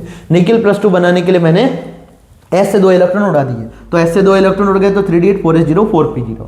यहां तक की बात शायद आपको समझ आ गई होगी। ठीक है, यहां देखो ना 3d8 और यहां से अपने +2 का मतलब है S से इलेक्ट्रॉन उड़ा दिए। अब D में कितने इलेक्ट्रॉन है, 8 इलेक्ट्रॉन है, 1 2 3 4 5 6 7 8। ठीक है, अब यहाँ पे एक बात जो आपको पता होनी चाहिए कि देखो, मैंने पहले भी बोल रखा है, जिसमें कार्बन और नाइट्रोजन डोनर एटम होते हैं वो प्रबल लिगेंड होते हैं, जिसमें ऑक्सीजन और हाइड्रोजन डोनर एटम होते हैं वो दुर्बल लिगेंड होते हैं। कार्बन नाइट्रोजन वाले स्ट्रॉन्ग लिगेंड में आते हैं और ऑक्सीजन हाइड्रोजन वाले दुर्बल लिगेंड में आते हैं। और यहाँ पे डोनर एटम कौन है, कार्बन। तो ये एक प्रकार का कैसा लिगेंड है, प्रबल लिगेंड। और प्रबल लिगेंड क्या करते हैं, मैंने पहले भी बोला है, स्ट्रॉन्ग पर्सन हो, चाहे स्ट्रॉन्ग लिगेंड हो, चाहे स्ट्रॉन्ग पर्सनालिटी हो, वो कुछ भी कर सकते हैं। कुछ भी मतलब कुछ भी कर सकते हैं। तो यहाँ पे जो प्रबल लिगेंड है क्या करेगा, प्रबल लिगेंड देखेगा कि क्या यहाँ पे मैं डी कक्षक खाली करवा सकता हूँ। तो होगा क्या, सुनना, Cn- प्रबल क्षेत्र लिगेंड होने के कारण, स्ट्रॉन्ग लिगेंड होने के कारण धातु आयन के डी इलेक्ट्रॉनों का युग्मन करवा देते हैं। कि सर युग्मन करवाने का मतलब क्या है, देखो इस डी एक डब्बे में अपने एक कक्षक में कितने इलेक्ट्रॉन आ सकते हैं, 2 इलेक्ट्रॉन। यहाँ पे 2 बैठे हैं, यहाँ पे भी 2 बैठे हैं, यहाँ पे भी 2 बैठे हैं। और यहाँ पे देखो 2 डब्बों में एक एक इलेक्ट्रॉन ही बैठा है, 2 डब्बों में एक एक इलेक्ट्रॉन बैठा है। और साइनाइड कैसा है, एक प्रबल लिगेंड है। तो ये क्या करेगा, सुनना ध्यान से, ये इस इलेक्ट्रॉन को इसके अंदर भेज देगा। अब ये वाला इलेक्ट्रॉन इस वाले डब्बे में जाएगा। तो देखो एक डब्बा कैसा हो गया मेरा, खाली हो गया। एक कक्षक कैसा हो चुका है मेरे पास, खाली हो चुका है। तो मेरे को एक क्या मिल गया, डी मिल गया। एक क्या मिल गया, एस मिल गया। और पी तो खाली थे ही पहले से, एस भी खाली था। अब सुनना ध्यान से, अगर मैं बात करूं जो साइनाइड अपना लिगेंड है वो क्या करता है, इलेक्ट्रॉन पर डोनेट करता है। कहां पे डोनेट करता है, जो मेरा लिगेंड है वो इलेक्ट्रॉन पर डोनेट करता है। कहां पे, धातु के रिक्त कक्षकों में। कहां पे, धातु के रिक्त कक्षकों में। तो पहला रिक्त कक्षक मेरा डी, दूसरा रिक्त कक्षक एस। और देखो कितने लिगेंड थे मेरे पास, 4 थे। तो मेरे को कितने कक्षक चाहिए, 4 चाहिए, जिसमें से एक क्या ले लिया मैंने, डी, एक ले लिया एस और 2 ले लिए पी। तो DsP2 संकरण क्या आ जाएगा इसका, DsP2, क्योंकि एक डी खाली है, एक एस और 2 पी, DS और P2। संकरण क्या आया, NiCN4 2- में निकल का संकरण क्या आया, DsP2। अब यहाँ पे एक चीज और नोटिस करो कि यहाँ पे अयुग्मित इलेक्ट्रॉन कितने, अयुग्मित इलेक्ट्रॉन समझते हो, अयुग्मित इलेक्ट्रॉन, अनपेयर्ड इलेक्ट्रॉन। जब एक डब्बे में एक ही इलेक्ट्रॉन बैठा उसको अपन बोलते हैं अयुग्मित इलेक्ट्रॉन। ठीक है, इलेक्ट्रॉन अगर अयुग्मित अवस्था में है, अर्थात एक कक्षक में एक ही इलेक्ट्रॉन है, तो उसको अपन अयुग्मित बोलते हैं। और यहाँ पे अयुग्मित इलेक्ट्रॉन कितना है, 0 है। और अपन लोगों को अच्छे से पता है कि अगर किसी में अयुग्मित इलेक्ट्रॉन 0 है, इसका मतलब उसमें चुंबकीय आघूर्ण का मान भी कितना होगा, 0 होगा। अयुग्मित इलेक्ट्रॉन 0 मतलब चुंबकीय आघूर्ण भी क्या होगा, 0 होगा। तो यहाँ पे अयुग्मित इलेक्ट्रॉन 0, चुंबकीय आघूर्ण 0। संकरण कैसा, DsP2। और DsP2 में आकृति कैसी होती है, DsP2 में आकृति होती है वर्ग समतलीय है, sp3 में आकृति होती है चतुष्फलकीय। ठीक है, तो DsP2 संकरण वर्ग समतल इसकी संरचना है। अब ये निम्न प्रचक्रण का मतलब क्या है? तो देखो निम्न प्रचक्रण बोलो या आंतरिक कक्षक संकुल बोलो। देखो आंतरिक कक्षक संकुल समझा देता हूं, क्योंकि यहाँ पे मेरे संकरण में कौन सा डी काम में आ रहा है, अंदर का डी या बाहर का डी। अब तुम कहोगे सर अंदर का डी बाहर का डी क्या कहना चाह रहे हो? तो देखो 3D के बाद क्या है 4S के बाद क्या है 4P। अब मैं कह सकता हूँ ना 4P, अब 3D तो पहले आ गया, मतलब बाहर की तरफ कौन होगा 4D। अगर 3D, देखो सुनना ध्यान से, अगर संकरण में 3D कक्षक काम में आ रहा है तो उसको मैं बोलूंगा आंतरिक कक्षक संकुल। और अगर बाहर का डी काम में आ रहा है जिसको कि मैं बोलूंगा 4D। वापिस से सुनना, अगर अंदर का डी काम में आ रहा है 3D तो मैं उसको क्या बोलूंगा आंतरिक कक्षक संकुल। अगर बाहर का डी काम में आ रहा है मतलब 4D तो मैं उसको बोलूंगा बाह्य कक्षक संकुल। एक और बात, अगर मेरे जो इलेक्ट्रॉन है, ठीक है, सारे इलेक्ट्रॉन युग्मित हो चुके हैं, सारे इलेक्ट्रॉन क्या हो चुके हैं, युग्मित हो चुके हैं, तो मैं उसको बोलूंगा निम्न प्रचक्रण संकुल, लो स्पिन कॉम्प्लेक्स। क्या बोलूंगा, लो स्पिन कॉम्प्लेक्स। अब देखो यहाँ पे सारे इलेक्ट्रॉन कैसे हैं, युग्मित है और अंदर का डी काम में आ रहा है, तो आंतरिक कक्षक संकुल और साथ में निम्न प्रचक्रण संकुल, लो स्पिन कॉम्प्लेक्स बोलूंगा। क्या बोलूंगा, लो स्पिन कॉम्प्लेक्स, क्योंकि सारे इलेक्ट्रॉन कैसे हो चुके हैं, युग्मित हो चुके हैं, एकमित इलेक्ट्रॉन नहीं है, तो मैं इसको बोलूंगा निम्न प्रचक्रण संकुल। ठीक है, तो और एक और बात, अब यहाँ पे एकमित इलेक्ट्रॉन नहीं है और जिसके पास एकमित इलेक्ट्रॉन नहीं होते उसको अपन क्या बोलते हैं, प्रतिचुंबकीय। चुंबकीय गुणधर्म के आधार पे दो, अपने पास चुंबकीय गुणधर्म के बेसिस पे दो परिभाषा अपन पढ़ते हैं, अनुचुंबकीय और प्रतिचुंबकीय। अनुचुंबकीय पैरामैग्नेटिक है ना, पैरामैग्नेटिक, और प्रतिचुंबकीय डायामैग्नेटिक। अनुचुंबकीय में एकमित इलेक्ट्रॉन होते हैं, प्रतिचुंबकीय में एकमित इलेक्ट्रॉन नहीं होते। तो ये अपना कैसा है, ये प्रतिचुंबकीय है क्योंकि इसमें एकमित इलेक्ट्रॉन की संख्या क्या है, 0। तो ये संकुल आयन प्रतिचुंबकीय है क्योंकि इसमें एकमित इलेक्ट्रॉन नहीं होते हैं। ठीक है, तो ये बात दिमाग में रखनी है, जिसके पास एकमित इलेक्ट्रॉन नहीं है वो एक प्रकार का प्रतिचुंबकीय आयन है। ठीक है, क्वेश्चन नंबर 9, दिए गए होमोलेप्टिक तथा हेटेरोलेप्टिक संकुल वाले यौगिकों को अलग अलग कीजिए। अब होमोलेप्टिक हेटेरोलेप्टिक फिर से दो नाम आ चुके हैं, कंफ्यूज होने की जरूरत नहीं है, वापस से सुनना। अगर मेरे किसी संकुल में एक ही प्रकार के लिगेंड है तो मैं उसको क्या बोलूंगा, होमोलेप्टिक, और जिसमें अलग अलग प्रकार के लिगेंड है उसको क्या बोलूंगा, हेटेरोलेप्टिक। सुनते जाना, यहाँ पे 6 के 6 साइनाइड, यहाँ पे 4 के 4 OH। अब यहाँ पे देखो NH3 भी है, क्लोरीन भी है, NO2 भी है, यहाँ पे NH3 भी है और CO3 भी है। तो यहाँ पे डिफरेंट टाइप के लिगेंड मतलब हेटेरोलेप्टिक, यहाँ पे सेम टाइप के लिगेंड 6 के 6 साइनाइड, 4 के 4 OH अपने। तो ये अपने पास कैसा लिगेंड है, होमोलेप्टिक। तो ये होमोलेप्टिक संकुल और ये अपने पास हेटेरोलेप्टिक संकुल। ठीक है, तो परिभाषा भी लिख दी अपन ने। होमोलेप्टिक संकुल क्या होते हैं, संकुल जिनमें धातु परमाणु केवल एक ही प्रकार के धाता समूह से जुड़ा रहता है, मतलब जिसमें सिर्फ एक ही प्रकार के लिगेंड होते हैं, उसको अपन होमोलेप्टिक संकुल कहते हैं। CONH3 K4FeCN6 K2ZnOH4, इन सब में एक ही प्रकार के लिगेंड है। ठीक, इसमें 6 के 6 NH3, इसमें 6 के 6 CN, इसमें 4 के 4 OH, तो होमोलेप्टिक। हेटेरोलेप्टिक संकुल की बात करते हैं, जिसमें धातु परमाणु एक से अधिक प्रकार के धाता समूह से जुड़ा रहता है, हेटेरोलेप्टिक संकुल कहलाता है। 4 के 4, अब देखो 4 NH3 2 क्लोरीन, डिफरेंट टाइप के लिगेंड। यहाँ पे 5 NH3 1 CO3, डिफरेंट टाइप के लिगेंड। यहाँ पे NH3 Cl और NO2, डिफरेंट टाइप के लिगेंड, तो इनको अपन बोलेंगे हेटेरोलेप्टिक संकुल। अगला क्वेश्चन डिस्कस करते हैं। देखो क्वेश्चन नंबर 10, Ti-H2O6 3+ संकुल के बैंगनी रंग की व्याख्या क्रिस्टल शक्ति सिद्धांत CFT के आधार पर कीजिए। CFT अपनी होती है क्रिस्टल फील्ड थ्योरी। CFT क्या होती है अपनी, क्रिस्टल फील्ड थ्योरी। ठीक है, अब क्रिस्टल फील्ड थ्योरी क्या कहती है, सुनना ध्यान से, इसको अपन DD संक्रमण भी बोलेंगे। होता क्या है, देखो सुनना ध्यान से, मूल अवस्था T2G। अब देखो जब भी मेरे जो D कक्षक है उस पर लिगेंड का आक्रमण होता है, जैसे मेरे 5D कक्षक, देखो 5D कक्षक लाइन वाइज बैठे हैं, उसमें जैसे किसका आक्रमण हो, लिगेंड का, तो लिगेंड के आक्रमण से या लिगेंड की उपस्थिति में D कक्षक टूट जाते हैं। DD संक्रमण क्या है वो बता रहा हूँ। लिगेंड की उपस्थिति में जो मेरे D कक्षक है वो टूट जाते हैं, किसमें टूट जाते हैं, T2G अथवा EG में। अभी अपन पढ़ रहे हैं अष्टफल के संकुल में भी पैटर्न। 3 D कक्षक नीचे तो मैं बोलूंगा T2G, 2 D कक्षक ऊपर उसको अपन बोलेंगे EG, 2 D कक्षकों को EG बोलेंगे, 3 को T2G बोलेंगे। ये मूल अवस्था, इसमें इलेक्ट्रॉन बैठा है। अब आप लोगों को पता है जब मैं इलेक्ट्रॉन को ऊर्जा दूंगा तो इलेक्ट्रॉन कहाँ जाएगा, इलेक्ट्रॉन को ऊर्जा देने पे इलेक्ट्रॉन निम्न ऊर्जा अवस्था से उच्च ऊर्जा अवस्था में जाता है, तो यहां से वहां पहुंच गया इलेक्ट्रॉन, यहां से कहां पहुंच गया, T2G से EG में, निम्न अवस्था से उच्च अवस्था में, उच्च ऊर्जा अवस्था में पहुंच गया। अब कलर तब नहीं आता है, ध्यान देना, कलर T2G से EG में जाता है तब नहीं आता, कलर आता है जब EG से कहां आता है वापस, वो T2G में, जब वो ऊर्जा को वापस अवशोषित करता है। नीचे से ऊपर जाने के लिए ऊर्जा अवशोषित करेगा और ऊपर से नीचे आने के लिए ऊर्जा उत्सर्जित करेगा, और जब इलेक्ट्रॉन ऊर्जा उत्सर्जित करता है तब आपको को क्या दिखाई देता है, कलर दिखाई देता है। तो ये एक प्रकार का क्या है, transit of an electron in Ti-H2O6 3+। Titanium का जो संकुल है कौन से रंग का होता है, बैंगनी रंग का। तो इसकी अपने को व्याख्या करनी थी CFT के अकॉर्डिंग, तो अपन ने कर दी, इलेक्ट्रॉन T2G से EG में जाएगा तो कुछ ऊर्जा को अवशोषित करेगा, फिर EG से T2G में आता है जब वापस, तो इसको अपन उत्तेजित अवस्था बोलते हैं। ये मूल अवस्था थी, ये उत्तेजित अवस्था। उत्तेजित अवस्था का मतलब इलेक्ट्रॉन ऊर्जा लेके उच्च ऊर्जा अवस्था में पहुंच गया है। और कलर कब आता है, जब इलेक्ट्रॉन EG से T2G में जाता है। ठीक है, अब इस डायग्राम की थोड़ी एक्सप्लेनेशन दे रखी है। Ti(H2O6) 3+1 में एक इलेक्ट्रॉन का संक्रमण। तुम ऐसे भी देख लो, यहाँ पे टाइटेनियम के पास एक ही इलेक्ट्रॉन है, एक इलेक्ट्रॉन है, इसका मतलब, और वो अकेला है, इसका मतलब अयस्मित इलेक्ट्रॉन कितने हो गए, यहाँ पे एक हो गया, और अयस्मित इलेक्ट्रॉन है तो एक प्रकार अनुचुंबकीय हुआ। ठीक है, तो Ti(H2O6+3) संकुल में धातु आयन जो कि Ti है 6 लिगेंडों से घिरा है। हाँ, यहाँ पे 6 लिगेंड है, अतः ये एक अष्टफलकीय संकुल है, ध्यान रखना है। 6 लिगेंड वाले संकुल कैसे होते हैं, अष्टफलकीय संकुल होते हैं। ठीक है, अब ये मत कह लेना 6 का मतलब कि सर 6 से कुछ होगा, नहीं, यहाँ पे 6 लिगेंड मतलब अष्टफलकीय संकुल। तो 6 लिगेंडों से घिरा आता है, ये एक अष्टफलकीय संकुल है। धातु आयन का इलेक्ट्रॉन विन्यास, टाइटेनियम अपने दूसरे नंबर पे आता है, परमाणु क्रमांक 22 होता है, 3d2 4s2। और टाइटेनियम पे यहाँ पे देखो अपन ऑक्सीकरण निकालेंगे तो टाइटेनियम का आएगा +3 का मतलब है 3 इलेक्ट्रॉन निकालने हैं। 2 कहाँ से निकाल दिए मैंने, S से, 1 कहाँ से निकाल दूंगा, D से, तो 3d में कितना बचेगा 1, 3d1 4s0। ठीक है, 3d1 4s0।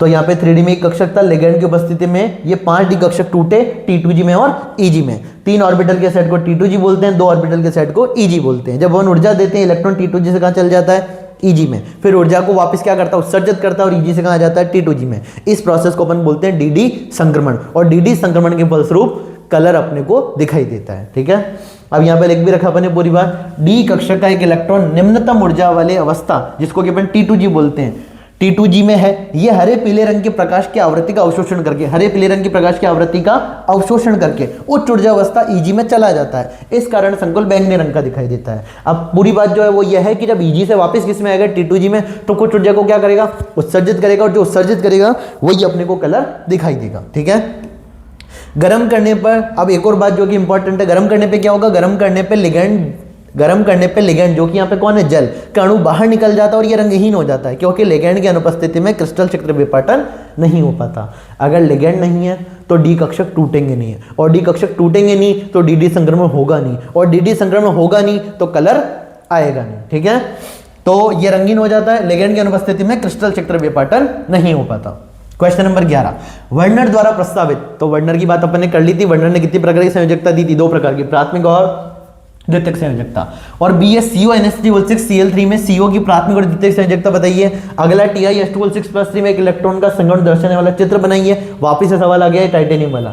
और अगला Ti(H2O6+3) में इलेक्ट्रॉन के संक्रमण से धातु संकुल पर क्या प्रभाव पड़ता है, पूरी प्रोसेस वापिस से पूछ ली है इन्होंने। ठीक है, तो क्वेश्चन जो अपना ए है, वर्नर ने कई सारे संकुलों का अध्ययन किया। वर्नर जी की बात पढ़ रहे हैं जो मैंने आपको पहले समझा दी, अब जल्दी से पढ़ते हैं। ठीक है, वर्नर जी ने क्या बोला, वर्नर ने कई सारे संकुलों का अध्ययन किया। ठीक है, तथा यह माना कि धातु संकुलों में 2 प्रकार की संयोजकता दर्शाते हैं। एक को अपन बोलते हैं प्राथमिक संयोजकता, दूसरा नाम मुख्य संयोजकता। किसके बराबर होती है, ऑक्सीकरण अवस्था के बराबर होती है। तो प्राथमिक संयोजकता जिसको अपन 1 डिग्री वैलेंसी बोलते हैं, द्वितीयक संयोजकता जिसको 2 डिग्री वैलेंसी बोलते हैं।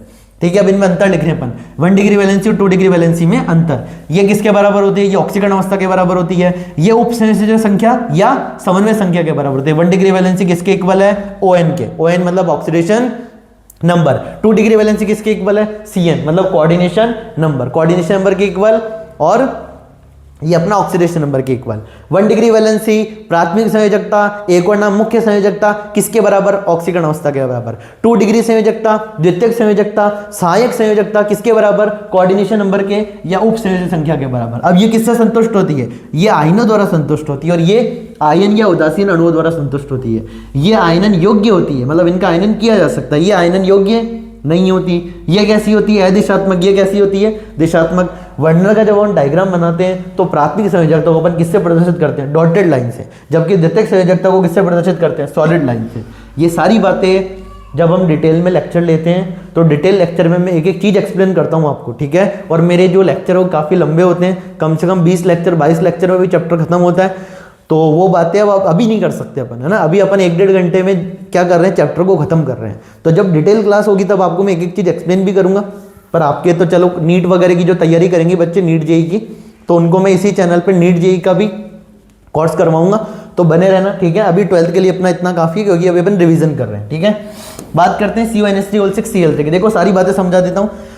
CONH3O6Cl3 ध्यान से देखना, CONH3O6 और ये Cl3। सबसे पहले अपन निकाल रहे हैं इसका ऑक्सीकरण संख्या। ठीक है, कोबाल्ट की X। NH3 कैसा लिगेंड, उदासीन लिगेंड है तो कोई मतलब ही नहीं है, 0 × 6 0 ही होंगे। ठीक है, अब एक क्लोरीन का चार्ज -1, कितने क्लोरीन है, 3 बराबर 0। ये तो 0 इंटू 6 जीरो ही हो गया, ये प्लस माइनस माइनस 3 बन जा 3 0 और माइनस 0 जाके क्या बन जाएगा +3 बन जाएगा। ठीक है, तो यहाँ पे प्राइमरी वैलेंसी ऑक्सीडेशन नंबर किसके इक्वल आ रही है, प्राइमरी वैलेंसी जिसको कि अपन ऑक्सीडेशन नंबर बोल रहे हैं +3 आ रही है। और बताओ कोबाल्ट कितने लिगेंड है, कोबाल्ट के पास कितने लिगेंड है, 6 लिगेंड है और ये 6 के 6 कैसे एक दंत हो गया, तो यहाँ पे कोऑर्डिनेशन नंबर कितना आ जाएगा 6। कोऑर्डिनेशन नंबर द्वितीयक संयोजकता के बराबर ऑक्सीडेशन नंबर प्राथमिक संयोजकता के बराबर, जो कि +3 और 6 है। अब बात करते हैं, देखो अपन ने लिखा 1 डिग्री वैलेंसी किससे प्रदर्शित होती है, डॉटेड लाइन से प्रदर्शित होती है। तो देखो 1 डिग्री वैलेंसी में कौन इन्वॉल्व था, 1 डिग्री वैलेंसी में अपने पास इन्वॉल्व थे डॉटेड लाइन से 3 क्लोरीन, ये 3 क्लोरीन रेस्पॉन्सिबल थे 1 डिग्री वैलेंसी के लिए। तो तीनों क्लोरीन यहां से देख लो ना, NH3 का तो कोई रोल ही नहीं था, ऑक्सीकरण अवस्था को लाने में किसका रोल था, 3 क्लोरीन का। 3 क्लोरीन, क्योंकि एक क्लोरीन पे -1 था तो 3 क्लोरीन पे -1 × 3, तो ये किससे दर्शा रहे हैं अपन, डॉटेड लाइन से। ठीक है, और सेकेंडरी वैलेंसी जिसको कि अपन कोऑर्डिनेशन नंबर बोल रहे हैं, उसमें किसका रोल है, 6 NH3 का। ये 6 NH3 किससे प्रदर्शित हो रहे हैं, 6 NH3 प्रदर्शित हो रहे हैं सॉलिड लाइन से और 3 क्लोरीन प्रदर्शित हो रहे हैं डॉटेड लाइन से। तो ये वाला पॉइंट शायद आपको समझ आ गया होगा। ठीक है, अगला transit of an electron in TiS2O6। अभी अपने पढ़ा था 3D में एक इलेक्ट्रॉन था, लिगैंड की उपस्थिति में डी कक्षक टूटते हैं, डी संक्रमण जिसको अपन बोलते हैं, T2G और EG में इलेक्ट्रॉन T2G से कहाँ चला गया, EG में चला गया। अब आप इसको ऐसे भी बना सकते हो, सूर्य के प्रकाश की उपस्थिति में HNU या सनलाइट में या किसी भी तरह से वो ऊर्जा लेके T2G से कहाँ पहुंच जाता है, EG में, और जब EG से T2G में आता है तब अपने को कलर देखने को मिलता है। ठीक है, तो TiS2O6, अब ये डायग्राम बना के आना है, मान लो बोले TiS2O6 +3 के अंदर अपने को डी संक्रमण प्रदर्शित करना है, तो बस ये बना दो, काम खत्म है, नंबर मिल जाएंगे।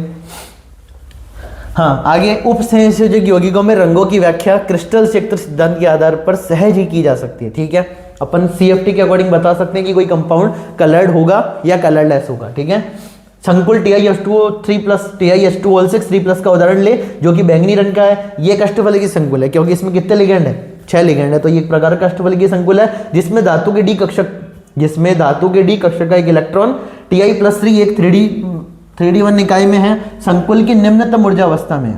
अरे T2G में था ना, उसी को लिख रखा है, निम्नतम ऊर्जा अवस्था T2G कक्षक में है, इस इलेक्ट्रॉन के लिए उपलब्ध इससे अगली उच्च ऊर्जा अवस्था रिक्त EG कक्षक है। यदि संकुल पीले हरे रंग की ऊर्जा के संगत प्रकाश अवशोषण करे तो इलेक्ट्रॉन T2G स्तर से EG स्तर में उत्तेजित हो जाता है।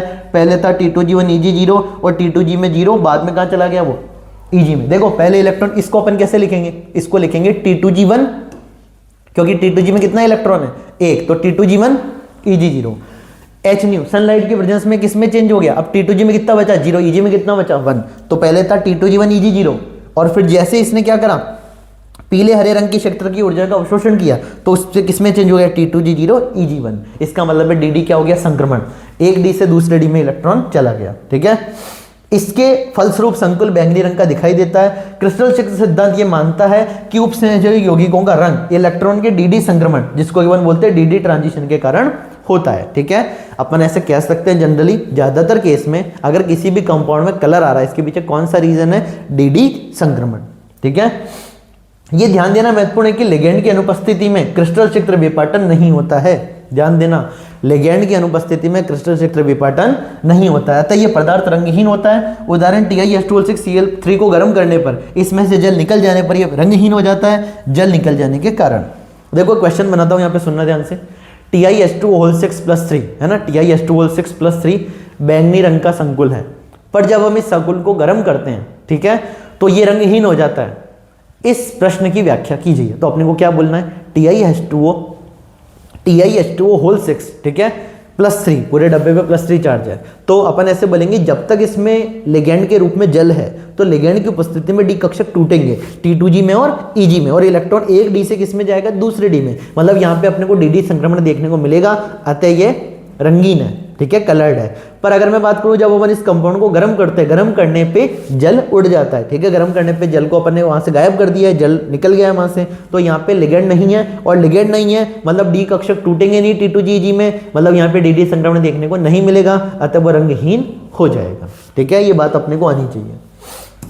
आगे बंधनी तथा आयनन समावयवता को परिभाषित कीजिए, ध्यान से सुनते जाना। क्वेश्चन है अपने पास, बंधनी तथा आयनन समावयवता को परिभाषित कीजिए। सेकंड CuNH3O6 CrCN6 किस प्रकार की समावयवता दर्शाते हैं। अगला NiCO4 CrCO6 का संरचना सूत्र। कार्बोनिल संकुल में सहक्रियाशीलता अबंधन जिसको कि अपन बोलते हैं सिनर्जिक बॉन्डिंग, ठीक है, उसको एक्सप्लेन करने वाला डायग्राम बनाना है, ठीक है। स्टार्ट करते हैं। देखो बंधनीय समव्यवस्था की छोटी सी बात, बंधनीय समव्यवस्था जिसको अपन बोलते हैं लिंकेज आइसोमेरिज्म, कब आती है? बंधनीय समव्यवस्था आती है जब अपने पास उभयदंतुक लिगैंड उपस्थित हो। तो उभयदंतुक लिगैंड की उपस्थिति के कारण होने वाली समव्यवस्था क्या कहलाती है? बंधनीय समव्यवस्था कहलाती है। लिख भी रखा है, उभयदंतुक लिगैंड की उपस्थिति के कारण होने वाली समव्यवस्था बंधन समव्यवस्था कहलाती है। देखो दोनों में क्या डिफरेंस है। NO2 मेरे पास एक प्रकार का उभयदंतुक लिगैंड है। इस लेक्चर की स्टार्टिंग में मैंने पहला क्वेश्चन यही डिस्कस किया था, उभयदंतुक लिगैंड किसे कहते हैं, समझाइए। तो बात करें, यहाँ पे डोनर एटम कौन है? नाइट्रोजन, यहाँ पे डोनर एटम ऑक्सीजन। तो ये संकुल देखो, ये दोनों कंपाउंड है, इनके अणुसूत्र एकदम समान है, ठीक है, अणुसूत्र समान है, परंतु बॉन्डिंग में डिफरेंस है। यहाँ पे बॉन्ड कौन बनाएगा? नाइट्रोजन, यहाँ पे बॉन्ड कौन बनाएगा? ऑक्सीजन, ठीक है। तो इसको अपन बोल देंगे बंधनीय समव्यवस्था। क्यों होती है? उभयदंतुक लिगैंड की उपस्थिति के कारण होने वाली समव्यवस्था बंधन समव्यवस्था या बंधनीय समव्यवस्था या लिंकेज आइसोमेरिज्म कहलाती है, ठीक है। उभयदंतुक लिगैंड की उपस्थिति के कारण होने वाली समव्यवस्था को बंधन समव्यवस्था कहते हैं। और ए और बी आपस में क्या है? बंधन समव्यवी। आगे लिखा है, उभयदंतुक लिगैंड युक्त उपसंयोजित यौगिकों में बंधनीय समव्यवस्था पाई जाती है। इस प्रकार की समव्यवस्था का एक सरल उदाहरण है थायोसाइनेटो लिगैंड। इसमें डोनर एटम में नाइट्रोजन युक्त संकुल, यह लिगैंड नाइट्रोजन द्वारा, देखो आ गया, यह लिगैंड नाइट्रोजन द्वारा धातु से बंधित होकर MnCS, यहाँ पे डोनर एटम नाइट्रोजन, ठीक है, तथा सल्फर द्वारा बंधित होकर MsCN, यहाँ पे डोनर एटम सल्फर, यहाँ पे डोनर एटम नाइट्रोजन। तो डोनर एटम में अंतर आ रहा है, मतलब कौन सी समव्यवस्था? बंधनीय समव्यवस्था, ठीक है। अगला आयनन समव्यवस्था। तो मैंने आयनन समव्यवस्था को अभी अभी डिस्कस भी किया था अपन ने, जब अपन किसी संकुल को जल में डाले और जल में आयनित करवाने पर वो भिन्न भिन्न प्रकार के आयन थे, उसको अपन आयनन समव्यवस्था कहते हैं। तो यहाँ पे कौन सा आयन निकलेगा? जब इस कंपाउंड को उठा के पानी में डालेंगे तो ये Br रिलीज करेगा, Br-, और इस संकुल को उठा के जब अपन पानी में डालेंगे तो ये Cl-। दोनों के अणुसूत्र समान है, एक प्लेटिनम, 3 NH3, एक क्लोरीन, एक ब्रोमीन, ठीक है, अणुसूत्र समान, परंतु जल में आयनित करवाने पे भिन्न भिन्न प्रकार के आयन देते हैं, तो ये आयनन समव्यवस्था प्रदर्शित करते हैं, आयनन समव्यवी। हाँ, अब इस वाले के लिए पूछ रहे हैं कि ये कौन से समव्यवी। देखो ध्यान देना, अगर अपने पास 2 डब्बे दे रखे हैं ना, 2 उपसंयोजक यौगिक दे रखे हैं, तो अपन वहां पे कौन सी समव्यवस्था बोलेंगे? उपसंयोजक समव्यवस्था। देखो यहाँ पे खास बात, यहाँ पे कोबाल्ट के साथ अभी क्या है? NH3, ठीक है, और यहाँ पे क्रोमियम के साथ क्या है? 6 साइनाइड। अब ध्यान देना यहाँ पे, और अपन क्या कर सकते हैं? कोबाल्ट के साथ 6 NH3 थे, अभी कोबाल्ट के साथ 6 साइनाइड है, तो मैंने क्या कर दिया? लिगैंड को इधर उधर शिफ्ट कर दिया। अभी कोबाल्ट के साथ 6 NH3 और यहाँ पे क्रोमियम के साथ 6 NH3, इधर क्रोमियम के साथ 6 CN और यहाँ पे क्रोमियम के साथ 6 NH3। तो ये डिफरेंस है इनमें, तो इनको अपन क्या बोलेंगे? कोऑर्डिनेशन आइसोमेरिज्म, उपसंयोजक समव्यवस्था, ठीक है। यहाँ पे अपने को उपसंयोजक संकुल में भिन्नता देखने को मिल रही है। इन दोनों स्ट्रक्चर को अगर मैं ऑब्जर्व करूं, कितने कोबाल्ट? 1, कितने क्रोमियम? 1, कितने NH3? 6, कितने साइनाइड? 6, दोनों के अणुसूत्र समान, ठीक है, परंतु संकुल में क्या है? भिन्नता है। यहाँ पे कोबाल्ट 6 NH3 संकुल के साथ है और यहाँ पे कोबाल्ट 6 साइनाइड संकुल के साथ है, तो यहाँ पे संकुल में भिन्नता आ रही है, तो इसको अपन बोलेंगे उपसंयोजक समव्यवस्था, कोऑर्डिनेशन आइसोमेरिज्म। अगली NiCO4 की स्ट्रक्चर। तो NiCO4 कौन सी संरचना बताता है? चतुष्फलकीय संरचना बनाता है। NiCO4 कौन सी संरचना बनाता है? चतुष्फलकीय संरचना। CrCO6 ये एक प्रकार की कौन सी संरचना है? अष्टफलकीय संरचना। कैसी संरचना है? अष्टफलकीय संरचना। देखो सुनना ध्यान से, अष्टफलकीय संरचना क्या है? अगर मैं बात करूं तो देखो ऐसे समझो, ये अपने इस कोने पे 1, 2, 3 और 4, इन 4 कोनों पे 4 लिगैंड बैठे हैं। एक लिगैंड का है ऊपर, एक लिगैंड का है नीचे, इसको अपन बोलेंगे अष्टफलकीय संरचना। वापस से सुनना, अष्टफलकीय संरचना क्या है, ठीक है। अष्टफलकीय संरचना की मैं बात करूं तो एक लिगैंड, दूसरा लिगैंड, तीसरा लिगैंड, चौथा लिगैंड, 4 लिगैंड 4 कोनों पे बैठे हैं, एक लिगैंड ऊपर, एक लिगैंड नीचे, तो टोटल 6 लिगैंड है। और कौन सी संरचना बनाते हैं? अष्टफलकीय संरचना बनाते हैं। और चतुष्फलकीय में तुमको पता ही है, ठीक है, 2 बॉन्ड एक ही तल में होंगे। ध्यान से सुनना, 2 बॉन्ड एक ही तल में, एक तल के बाहर और एक तल के अंदर, बता रखा है मैंने बहुत अच्छे से। तो ये चतुष्फलकीय संरचना और ये अष्टफलकीय संरचना। अब इनको 3D में देखना आना चाहिए अपने को, ये 3D में अपन इनको कैसे चेक करेंगे। आगे डी क्वेश्चन डिस्कस करते हैं, synergic bonding. Synergic bonding discuss करते हैं। तो सिनर्जिक बॉन्डिंग जिसको कि अपन बोलते हैं सहक्रियाशीलता आबंधन क्या है? देखो जनरली क्या होता है बता दूं आप लोगों को। जनरली लिगेंड क्या करता है? धातु के रिक्त कक्षक में, जनरली सामान्यतः लिगेंड धातु के रिक्त कक्षक में इलेक्ट्रॉन युग्म दान करता है, ठीक है। पर कभी कभी क्या होता है कि धातु क्या कर देती है, लिगेंड के रिक्त कक्षकों में इलेक्ट्रॉन युग्म दान कर देती है। अब यहाँ पे पूरी संरचना समझना, ये अपना जो कार्बोनिल है ना, ये दर्शाता है सिनर्जिक बॉन्डिंग। CO अपना जो कार्बोनिल है क्या दर्शाता है? Synergic bonding. यहाँ पे कार्बन क्या करता है, धातु गृहित कक्षक में इलेक्ट्रॉन युग्म दान करता है। यहाँ पे ये जो कार्बन है इसके पास इलेक्ट्रॉन युग्म है, कहाँ ट्रांसफर हो रही है, धातु गृहित कक्षक में। कौन सा बॉन्ड बनाएंगे, सिग्मा। किसी किसी केस में लिगेंड क्या करता है, वापस से लिगेंड को, किसी किसी केस में धातु फिर से लिगेंड को इलेक्ट्रॉन में दान कर देता है। जनरली लिगेंड धातु को इलेक्ट्रॉन युग्म देता है, पर कभी कभी धातु लिगेंड को इलेक्ट्रॉन युग्म दे देती है। अब धातु जब इसको लिगेंड को इलेक्ट्रॉन युग्म देगी, और लिगेंड के कौन से कक्षक, पाई स्टारित कक्षक, लिगेंड के कौन से कक्षक, पाई स्टारित कक्षक में जब धातु इलेक्ट्रॉन युग्म दान करती है तो अपने को क्या देखने को मिलता है, सिनर्जिक बॉन्डिंग। यहाँ पे कौन सा बॉन्ड बनेगा, इसको अपन बैक बॉन्डिंग बोलते हैं। क्या बोलते हैं, बैक बॉन्डिंग, जिससे किस बॉन्ड का निर्माण होता है, पाई बॉन्ड का। ये देखो ये दोनों, ये जो दो स्ट्रक्चर दिख रही है ना, मिलके एक पाई बॉन्ड बना रहे हैं। क्या बना रहे हैं, एक पाई बॉन्ड। कैसे लिखना है कि सामान्यतः लिगेंड धातु को इलेक्ट्रॉन देती है, पर कभी कभी हमको देखने को मिलता है कि धातु वापस से लिगेंड के पाई स्टारित कक्षक में इलेक्ट्रॉन में दान कर देती है। यह प्रक्रिया क्या कहलाती है, सहक्रियाशीलता आबंधन। ये कैसा है, ये फील्ड है, मतलब भरा हुआ कक्षक है। और ये भी कैसा है, फील्ड डी ऑर्बिटल, धातु का भरा हुआ डी कक्षक। तो धातु का भरा डी कक्षक लिगेंड के पाई स्टार के अंदर क्या कर देता है, इलेक्ट्रॉन में दान कर देता है। और ये पूरी प्रक्रिया कहलाती है सहक्रियाशीलता आबंधन। तो कार्बोनिल संकुल में क्या पाई जाती है, देखो इंपॉर्टेंट बात, कार्बोनिल संकुल में सहक्रियाशीलता आबंधन पाया जाता है। ठीक है, अब एक बार इसकी स्ट्रक्चर देख लो, कोई डाउट हो तो पूछो, बता देना कमेंट में।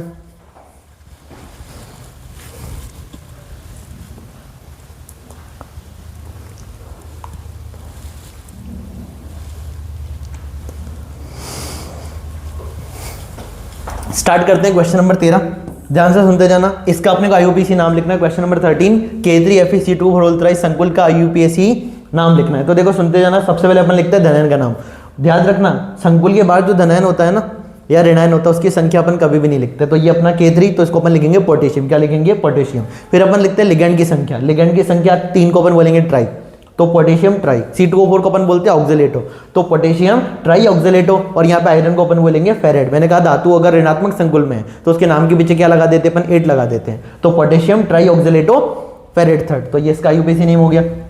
अगला क्वेश्चन, क्वेश्चन नंबर 14 अपना है VBT के आधार पर संकुल COF6 की ऑक्सीकरण अवस्था, संगठ ज्यामिति, वो सारी चीजें बताने जो अपन ने डिस्कस किया था। सबसे पहले क्या करना है, यहाँ पे अपन ने कोबाल्ट का ऑक्सीकरण निकाला जो कि कितना आ रहा है, +3 आ रहा है। ठीक है, ऑक्सीकरण निकालना आना चाहिए, यहाँ पे मैंने निकाल के बता रखा है। ठीक है, ऐसा क्वेश्चन अपन ने डिस्कस किया था पहले, तो वापस इसको पूरा एक्सप्लेन तो अपन करेंगे नहीं, टाइम बहुत ज्यादा हो चुका है क्योंकि। तो यहाँ पे कोबाल्ट की बात करते हैं, तो यहाँ पे जब अपन कोबाल्ट का ऑक्सीकरण निकालेंगे जो कि आएगा +3। ठीक है, कोबाल्ट का विन्यास अपने को आना चाहिए। ठीक है, फेको नहीं, आयरन के बाद कोबाल्ट।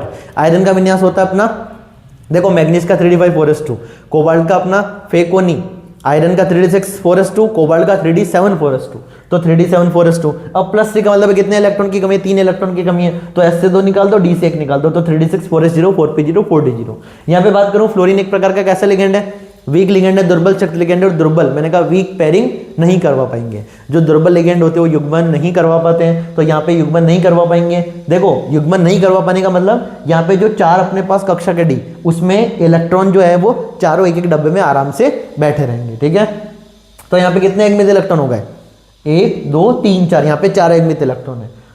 आगे मैं बात करूं, फ्लोरीन दुर्बल क्षेत्र लिगेंड होने के कारण इलेक्ट्रॉन का युग्मन नहीं करवा पाता। अब यहाँ पे अपने पास कितने लिगेंड थे, 6 लिगेंड थे, उनको कितने कक्षक चाहिए, खाली 6 कक्षक चाहिए। तो देखो क्या होगा, एक S में 3p 3 और एक S कितना हो गया 4। अब 2 और चाहिए तो 2 क्या ले लेंगे अपन, D ले लेंगे। अब सुनना ध्यान से, यहाँ पे जब मैं संकरण के बारे में बात करूंगा तो संकरण में कौन से D काम में आ रहे हैं, 3D या 4D। तो यहाँ पे आपको दिख भी रहा होगा 4D काम में आ रहे हैं, तो इसको अपन बोलेंगे बाह्य कक्षक संकुल। क्या बोलेंगे, बाह्य कक्षक संकुल। और यहाँ पे लिगेंड का अपन युग्मन नहीं करवा पाए तो इसको अपन बोलेंगे उच्च चक्रण संकुल। उच्च चक्रण संकुल या एक और नाम बाह्य कक्षक संकुल। बाह्य कक्षक संकुल क्यों बोलेंगे, क्योंकि बाहर के डी काम में आ रहे हैं। और उच्च चक्रण संकुल क्यों बोलेंगे, क्योंकि यहाँ पे अपन पेयरिंग नहीं करवा पा रहे। ठीक है, पेयरिंग करवा पाते तो निम्न प्रचक्रण संकुल, पेयरिंग नहीं करवा पा रहे, युग्मन नहीं करवा पा रहे, इसका मतलब है उच्च चक्रण संकुल। ठीक है, तो यहाँ पे एकमित इलेक्ट्रॉन कितने हो गए, 4 एकमित इलेक्ट्रॉन। तो कंपाउंड कैसा हो गया, अनुचुंबकीय संकरण, 1 S 3p और 2 D,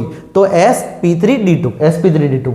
और यहाँ पे 6 लिगेंड है, मतलब संरचना कैसी होगी, अष्टफल की है, 4 एक ही तल में, एक ऊपर एक नीचे। ठीक है, तो ज्यामिति अष्टफल की है, बाह्य कक्षा संकुल या उच्च प्रचक्रण संकुल। ठीक है, 6 F- आयनों से 6 इलेक्ट्रॉनों में दान करते हुए 6F माइनस आयनों से 6 इलेक्ट्रॉन युग्म दान करते हुए पहला इलेक्ट्रॉन युग्म, दूसरा, तीसरा, चौथा, पांचवा, छठा, एक S 3P तो sp3 और यहाँ पे 2D तो D2।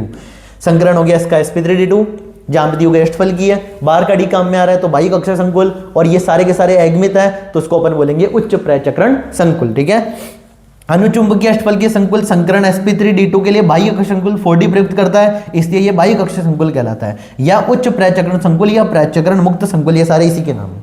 आगे द्विदंतुक लिगैंड का एक उदाहरण, तो द्विदंतुक लिगैंड की अगर मैं बात करूं, द्विदंतुक लिगैंड अपने पास दो होते हैं, इथाइलिन डायमीन, ये एथिलीन डायमीन EN जिसको अपन बोलते हैं। ठीक है, और एक और होता है अपना ऑक्सिलेटो C2O4-2, तो ये सारे अपने पास क्या है। अब एथिलीन डायमीन बोलो, स्मॉल डी का मतलब है यहाँ पे डेंटिसिटी, मतलब दंतुकता, इसकी दंतुकता कितनी है 2, दंतुकता का मतलब ये धातु के साथ 2 उपसंयोजक बंध बनाता है, ईथेन 1,2 डायमीन। आगे एक और अपना C2O4-, तो इसको अपन बोलते हैं ऑक्सिलेटो, क्या बोलते हैं ऑक्सिलेटो। ये भी कितने बॉन्ड बना रहा है 2, तो इसकी भी डेंटिसिटी दंतुकता कितनी हो गई 2। कि ये 2 बॉन्ड कैसे बना पा रहा है, तो उसका रीजन है क्योंकि जब अपन इसमें धातु के दोनों, जब अपन यहाँ से उपसंयोजक बंध बनाते हैं और दोनों इलेक्ट्रॉनों में दान करते हैं तो बनने वाली वलय कितने एटम की है 1, 2, 3, 4, 5, और 5 एटम की रिंग बहुत ज्यादा स्थायी होती है। ठीक है, 3 और 4 की तुलना में। तो यहाँ पे द्विदंतुक लिगैंड के उदाहरण हो गए। आगे निम्न संकुलों में केंद्रीय धातु आयन की ऑक्सीकरण अवस्था तथा उपसंयोजक संख्या बताइए। तो देखो, प्राइमरी वैलेंसी और सेकेंडरी वैलेंसी, ऑक्सीकरण अवस्था तथा उपसंयोजक संख्या बतानी है अपने को। तो यहाँ पे कोबाल्ट, अब इथाइलिन डायमीन एक प्रकार का उदासीन लिगैंड है, तो यहाँ पे डायरेक्ट कोबाल्ट का ऑक्सीकरण कितना आ जाएगा +3, और इथाइलिन डायमीन द्विदंतुक लिगैंड है, 1-2 बॉन्ड बना रहा है, तो 3 इथाइलिन डायमीन कितने बॉन्ड बनेंगे 6, तो इसकी समन्वय संख्या या उपसंयोजक संख्या 6 आ गई। इसकी बात करते हैं K4Fe6 की। देखो K4Fe6 की अगर मैं बात करूं, K4Fe6 एक पोटेशियम पे +1, कितने पोटेशियम में 4, आयरन का निकालना है, क्या माना x, एक साइनाइड का -1, कितने साइनाइड 6, पूरे मॉलिक्यूल पे चार्ज 0, +1 × 4 +4, +x + -6 बन जा 6 0, -6 और +4 -2, उधर जाके क्या बन जाएगा +2। तो ऑक्सीकरण संख्या इसकी आ गई +2 जो कि प्राइमरी वैलेंसी है, और यहाँ पे कितने साइनाइड है 6, और 6 के 6 साइनाइड एक दंतुक लिगैंड होते हैं, एक दंतुक लिगैंड होते हैं, तो मैं कहूंगा यहाँ पे सेकेंडरी वैलेंसी आ गई अपनी 6, कोऑर्डिनेशन नंबर अपनी आ गई 6। ठीक है, NiCO4 में निकल की ऑक्सीकरण अवस्था बताइए। NiCO4 में निकल की ऑक्सीकरण अवस्था कितनी होती है, तो मैंने बोला था सामान्यतः कार्बोनिल संकुलों में धातु का ऑक्सीकरण कितना होता है 0, तो निकल का ऑक्सीकरण यहाँ पे 0, क्योंकि कार्बोनिल एक प्रकार का उदासीन लिगैंड है। अब इस स्ट्रक्चर को मैं कभी आगे जाके एक्सप्लेन करूंगा आप लोगों को, बहुत इंपॉर्टेंट स्ट्रक्चर है, कैसे क्या फॉर्म होती है बताऊंगा। तो यहाँ पे एक प्रकार का उदासीन लिगैंड है, तो NiCO4 में ध्यान रखना, NiCO4 में निकल की ऑक्सीकरण अवस्था कितनी होती है 0। उभय तंतुक लिगैंड की परिभाषा वापस से आ चुकी है, वह लिगैंड जिसमें एक से अधिक दाता परमाणु हो किंतु एक समय पे एक ही इलेक्ट्रॉन दान करता उभय तंतुक लिगैंड कहलाता है। साइनाइडो कार्बन डोनेट कर रहा है, नाइट्रोजन डोनेट कर रहा है आइसोसाइनाइडो, नाइट्रोजन डोनेट कर रहा है नाइट्रेटो N, ऑक्सीजन डोनेट कर रहा है नाइट्रेटो O, सल्फर डोनेट कर रहा है थायोसाइनेटो S, नाइट्रोजन डोनेट कर रहा है थायोसाइनेटो N। ठीक है, K3Fe(C2O4) संकुल यौगिक आयुवेशी नाम, देखो इसका नाम लिखना है पोटेशियम ट्राईऑक्सिलेटो फेरेट थर्ड, क्या लिखेंगे फेरेट थर्ड। आगे संयोजकता बंध सिद्धांत के आधार पर NaCl4 संकुल आयन की ज्यामिति और चुंबकीय प्रकृति समझाइए। देखो ध्यान रखना, क्लोरीन एक प्रकार का दुर्बल लिगैंड है, युग्मन नहीं करवा पाएगा, तो उसके अकॉर्डिंग अपने को संकरण करना आना चाहिए। पहले K3 का नाम लिख लेते हैं संकुल का, पोटेशियम ट्राईऑक्सिलेटो फेरेट थर्ड, नाम लिखने में कोई प्रॉब्लम नहीं होनी चाहिए। यहाँ पे ऑक्सीकरण निकालेंगे, निकल का कितना आएगा +2 आएगा, निकल का विन्यास होता है 3D8 +2 का मतलब विन्यास हो गया अपना 3D8, तो 3D8 विन्यास निकालेंगे। अब ये जो क्लोरीन है एक प्रकार का दुर्बल लिगैंड है, तो ये युग्मन नहीं करवा पाएगा, तो एक तो S, अब यहाँ पे टोटल लिगैंड कितने 4 Cl- क्लोराइड है, तो एक इधर और 3 इधर, तो sp3 संकरण sp3 में आकृति चतुष्फल की है, dsp2 में वर्ग समतली है। ठीक है, तो यहाँ पे sp3 है तो आकृति चतुष्फल की है। अगमित इलेक्ट्रॉन कितने हैं 2 है, अगमित इलेक्ट्रॉन है मतलब कंपाउंड कैसा होगा अनुचुंबकीय होगा। चुंबकीय आघूर्ण का फॉर्मूला अपन ने डी तथा एफ ब्लॉक तत्व पढ़ते हुए मैंने बोला था, चुंबकीय आघूर्ण होता है μ √n n+2, μ = n bracket n+2, यहाँ पे n है अगमित इलेक्ट्रॉन की संख्या 2 रखेंगे तो चुंबकीय आघूर्ण का मान अपने पास जाएगा √8, या बात करें तो √8 या 2 पॉइंट समथिंग। ठीक है, आगे देखो K3Fe(C2O4) संकुल में Fe की ऑक्सीकरण अवस्था अभी निकाली थी अपन ने, एक पोटेशियम पे, इसको ऐसे भी कर सकते हैं, एक पोटेशियम पे +1 तो 3 पोटेशियम पे +3, एक C2O4 पे -2 तो 3 पे -6, +3 और -6, +3 और -6, उधर जाके क्या बन जाएगा +3, तो यहाँ पे अपना आंसर गया +3, बहुत आसान है। ठीक है, आगे क्वेश्चन नंबर 21, क्वेश्चन नंबर 21 है अपना, CONH3 होल 6 Cl3 संकुल का IUPAC नाम लिखिए। तो देखो हेक्साएमीन कोबाल्ट थर्ड क्लोराइड, ठीक है, हेक्साएमीन कोबाल्ट थर्ड क्लोराइड। सबसे पहले अपन लिखेंगे लिगेंड की संख्या। अब यहाँ पे एक चीज नोटिस करो, 3 क्लोरीन पे -3, तो इस पूरे डब्बे पे +3, और धनायन का नाम अपन क्या लिखते हैं, सबसे पहले लिखते हैं। तो हेक्साएमीन कोबाल्ट थर्ड और क्लोराइड, ये जो बाहर डब्बे के बाहर वाली चीजें होती है ना, उनकी संख्या नहीं लिखते, ध्यान रखना। क्लोरीन कितने उससे अपने को उसको वो नहीं लिखना, ठीक है, डायरेक्ट अपन लिखेंगे क्लोराइड। तो हेक्साएमीन कोबाल्ट थर्ड क्लोराइड। आगे समन्वय मंडल और आयनिक मंडल में विभेद कीजिए। What is the difference between समन्वय मंडल और आयनिक मंडल, ठीक है, कोऑर्डिनेशन स्फीयर और आयनाइजेशन स्फीयर। कोऑर्डिनेशन स्फीयर समन्वय मंडल, आयनिक मंडल के दो नाम, आयनाइजेशन स्फीयर या काउंटर आयन। इसको ऐसे समझो, K4FeCN6 की अगर मैं बात करूं, K4FeCN6 में ये जो FeCN6 है ना, ये तो है कोऑर्डिनेशन स्फीयर, और इसके बाहर जो डब्बे के बाहर वाली जो चीज है उसको अपन क्या बोलेंगे, आयनाइजेशन स्फीयर, या इसका एक और नाम काउंटर आयन, प्रति आयन या आयनिक मंडल, ठीक है। परिभाषा क्या लिखिए, सुनना एनसीईआरटी की, केंद्रीय परमाणु अथवा आयन से जुड़े, केंद्रीय परमाणु अथवा आयन से जुड़े लिगेंडों को गुरु कोष्टक में लिखा जाता है। गुरु कोष्टक मतलब बड़ा ब्रैकेट मतलब अपना जो डब्बा है पूरा, ठीक है, गुरु कोष्टक में जो लिखा जाता है, ठीक है, तथा ये सभी मिलके क्या बनाते हैं, समन्वय मंडल बनाते हैं। आगे आयननीय समूह गुरु कोष्टक के बाहर लिखे होते हैं। जो आयनाइजेशन स्फीयर होता है वो गुरु कोष्टक के कहाँ लिखा जाता है, बाहर लिखा जाता है, तथा ये प्रति आयन या आयनिक मंडल कहलाते हैं। तो जो K4 है मतलब अपने बड़े ब्रैकेट के गुरु कोष्टक के बाहर वाली चीजें आयनिक मंडल और गुरु कोष्टक के अंदर वाली चीजें समन्वय मंडल कहलाती है, ठीक है। अगला NiCN4 2- संकुल आयन का ज्यामितीय चित्र। तो देखो NiCN4 पूरे ब्रैकेट पे 2-, इसमें एक प्रकार से संकरण पाया जाता है, DsP2 आकृति होती है वर्ग समतलीय। वर्ग समतलीय कहने का मतलब है सारे जो अपने पास यहाँ पे लिगेंड होंगे वो एक ही तल में होंगे, ठीक है। तो यहाँ पे देखो निकेल कितने CN, 4 CN, और चारों CN एक ही तल में। एक ही तल में कहने का मतलब अगर मैं इसको कट करता हूँ तो सब इक्वल हाफ्स में कट हो जाएंगे, ठीक है। आकृति वर्ग समतलीय, रंगहीन संकुल है, एकमित इलेक्ट्रॉन यहाँ पे 0 है। कैसे निकालोगे, VBT की हेल्प से निकाल सकते हो संयोजकता बंध सिद्धांत के आधार पे। सबसे पहले ऑक्सीजन अवस्था निकालो, फिर विन्यास लिखो, विन्यास लिख के डी कक्षक बनाओ, डी कक्षक बना लो। उसके बाद देखो कि अपना लिगेंड स्ट्रॉन्ग है वीक है, स्ट्रॉन्ग हो तो युग्मन करवा दो और वीक है तो युग्मन मत करवाओ। फिर आपको दिख जाएगा संकरण क्या है, संकरण पता चला, आकृति पता चल गई। और जब हम विन्यास लिखेंगे तो अपने को एकमित इलेक्ट्रॉन पता चल जाएंगे, वहां से अपन ये बता देंगे अनुचुंबकीय या वृत्तचुंबकीय, बाह्य कक्षक संकुल है या आंतरिक कक्षक संकुल है, ठीक है, निम्न प्रचक्रण संकुल है या उच्च प्रचक्रण संकुल है, सारी बात अपन कर सकते हैं, ठीक है। तो CN- के प्रबल लिगेंड क्षेत्र के कारण या निकेल +2 3D कक्षकों में इलेक्ट्रॉन का युग्मन हो जाता है, क्योंकि साइनाइडो कैसा लिगेंड है, प्रबल क्षेत्र लिगेंड है, ठीक है, युग्मन हो जाता है तथा 3D का एक कक्षक संकरण के लिए रिक्त हो जाता है। इस कारण यह आंतरिक कक्षक संकुल कहलाता है, क्योंकि अंदर का डी काम में आ रहा है। अंदर का डी अपने क्या हो रहा है, यहाँ पे अंदर का डी काम में आ रहा है। आगे क्वेश्चन नंबर 22, K4FeCN6 संकुल का IUPAC नाम। तो पोटेशियम हेक्सासाइनाइडो फेरेट, यहाँ पे क्या लिखेंगे अपन, सेकंड, क्या लिखेंगे, सेकंड, पोटेशियम हेक्सासाइनाइडो फेरेट सेकंड। अरे निकाल लोगे ना इसका ऑक्सीकरण अंक, K4FeCN6 कितने पोटेशियम, 4, एक का +1 तो 4 का +1 इंटू 4। आयरन का क्या मानेंगे, x, एक साइनाइड का -1, कितने साइनाइड, 6, +1 इंटू 4 +4 +x +-6 बन जा 6, पूरे मॉलिक्यूलर चार्ज 0, -6 और +4 -2, उधर जाके क्या बन जाएगा, +2। ऑक्सीकरण अवस्था निकाल लेना फेरेट थर्ड, ठीक है। होमो हेटेरो वापस से आ गया, जिसमें एक ही प्रकार के लिगेंड, होमोलेप्टिक जिसमें डिफरेंट टाइप के लिगेंड, हेटेरोलेप्टिक, ठीक है। इसमें 6 के 6 NH3, इसमें 4 NH3 2 क्लोरीन, पहले अपन ने डिस्कस कर लिया है। फिर आ गया अपना CONH3 होल 6 +3। अब यहाँ पे देखो नाइट्रोजन डोनर एटम है, नाइट्रोजन डोनर एटम में तो एक प्रकार का स्ट्रॉन्ग लिगेंड होगा, स्ट्रॉन्ग लिगेंड होगा तो पेयरिंग करवा देगा, पेयरिंग करवा देगा तो अंदर के डी काम में आएंगे, मतलब संकरण हो जाएगा D2sp3। D2sp3 लिखा है मतलब 3D काम में आ रहा है, sp3 D2 लिखा है मतलब बाहर का डी काम में आ रहा है, इतना सा डिफरेंस है, ठीक है। अंदर के डी काम में आएंगे D2sp3, अष्टफल की इसकी आकृति हो गई क्योंकि 6 लिगेंड है, एकमित इलेक्ट्रॉन यहाँ पे 0 है क्योंकि प्रबल लिगेंड है, युग्मन करवा देगा। प्रतिचुंबकीय अपन इसको बोलेंगे क्योंकि एकमित इलेक्ट्रॉन 0 है। आंतरिक कक्षक संकुल क्योंकि अंदर के डी काम में आ रहे हैं। अगला पॉइंट निम्न प्रचक्रण, क्योंकि यहाँ पे सारे इलेक्ट्रॉन कैसे युग्मित है। और प्रचक्रण युग्मित संकुल भी अपन इसको बोल देते हैं। ये अपना कैसी आकृति हो गई, अष्टफल की है। चतुष्फल की ज्यामिति वाला ऑप्शन हो गई। अब एक बार इनका संकरण निकाल के देखना। NiCN4 2- की बात करूं तो इसका संकरण है DsP2, ठीक है, वर्ग समतलीय। NiCO4 की अगर मैं बात करूं तो इसका अपने पास संकरण है sp3, आकृति इसकी चतुष्फल की। ये एक इंपॉर्टेंट कॉम्प्लेक्स है, ठीक है, इसको हो सकता है मैं डिस्कस करूं आगे जाके। इसमें अगर कोई डाउट हो तो आप कॉमेंट में जरूर बताना, मैं इसको डिस्कस करूंगा NiCO4 को, ठीक है। आगे FeCO5 इसका संकरण DsP3, CrCO6 का D2sp3। कैसे निकालना है? VBD के अकॉर्डिंग निकालना है, संयोजकता अपन सिद्धांत के आधार पे निकालना है।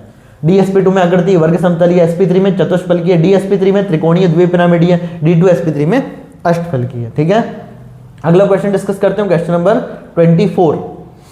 एक सेकंड देख लेते हैं मन कितना बाकी है।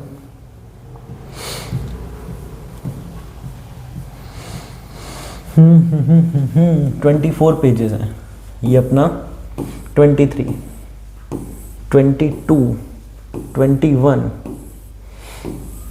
चलो करते हैं जल्दी जल्दी, सुनते जाना फिर। ये क्वेश्चन हो गया, K3Al C2 बोलता है संकुल का IUPAC नाम, तो इसका नाम लिखना है पोटेशियम।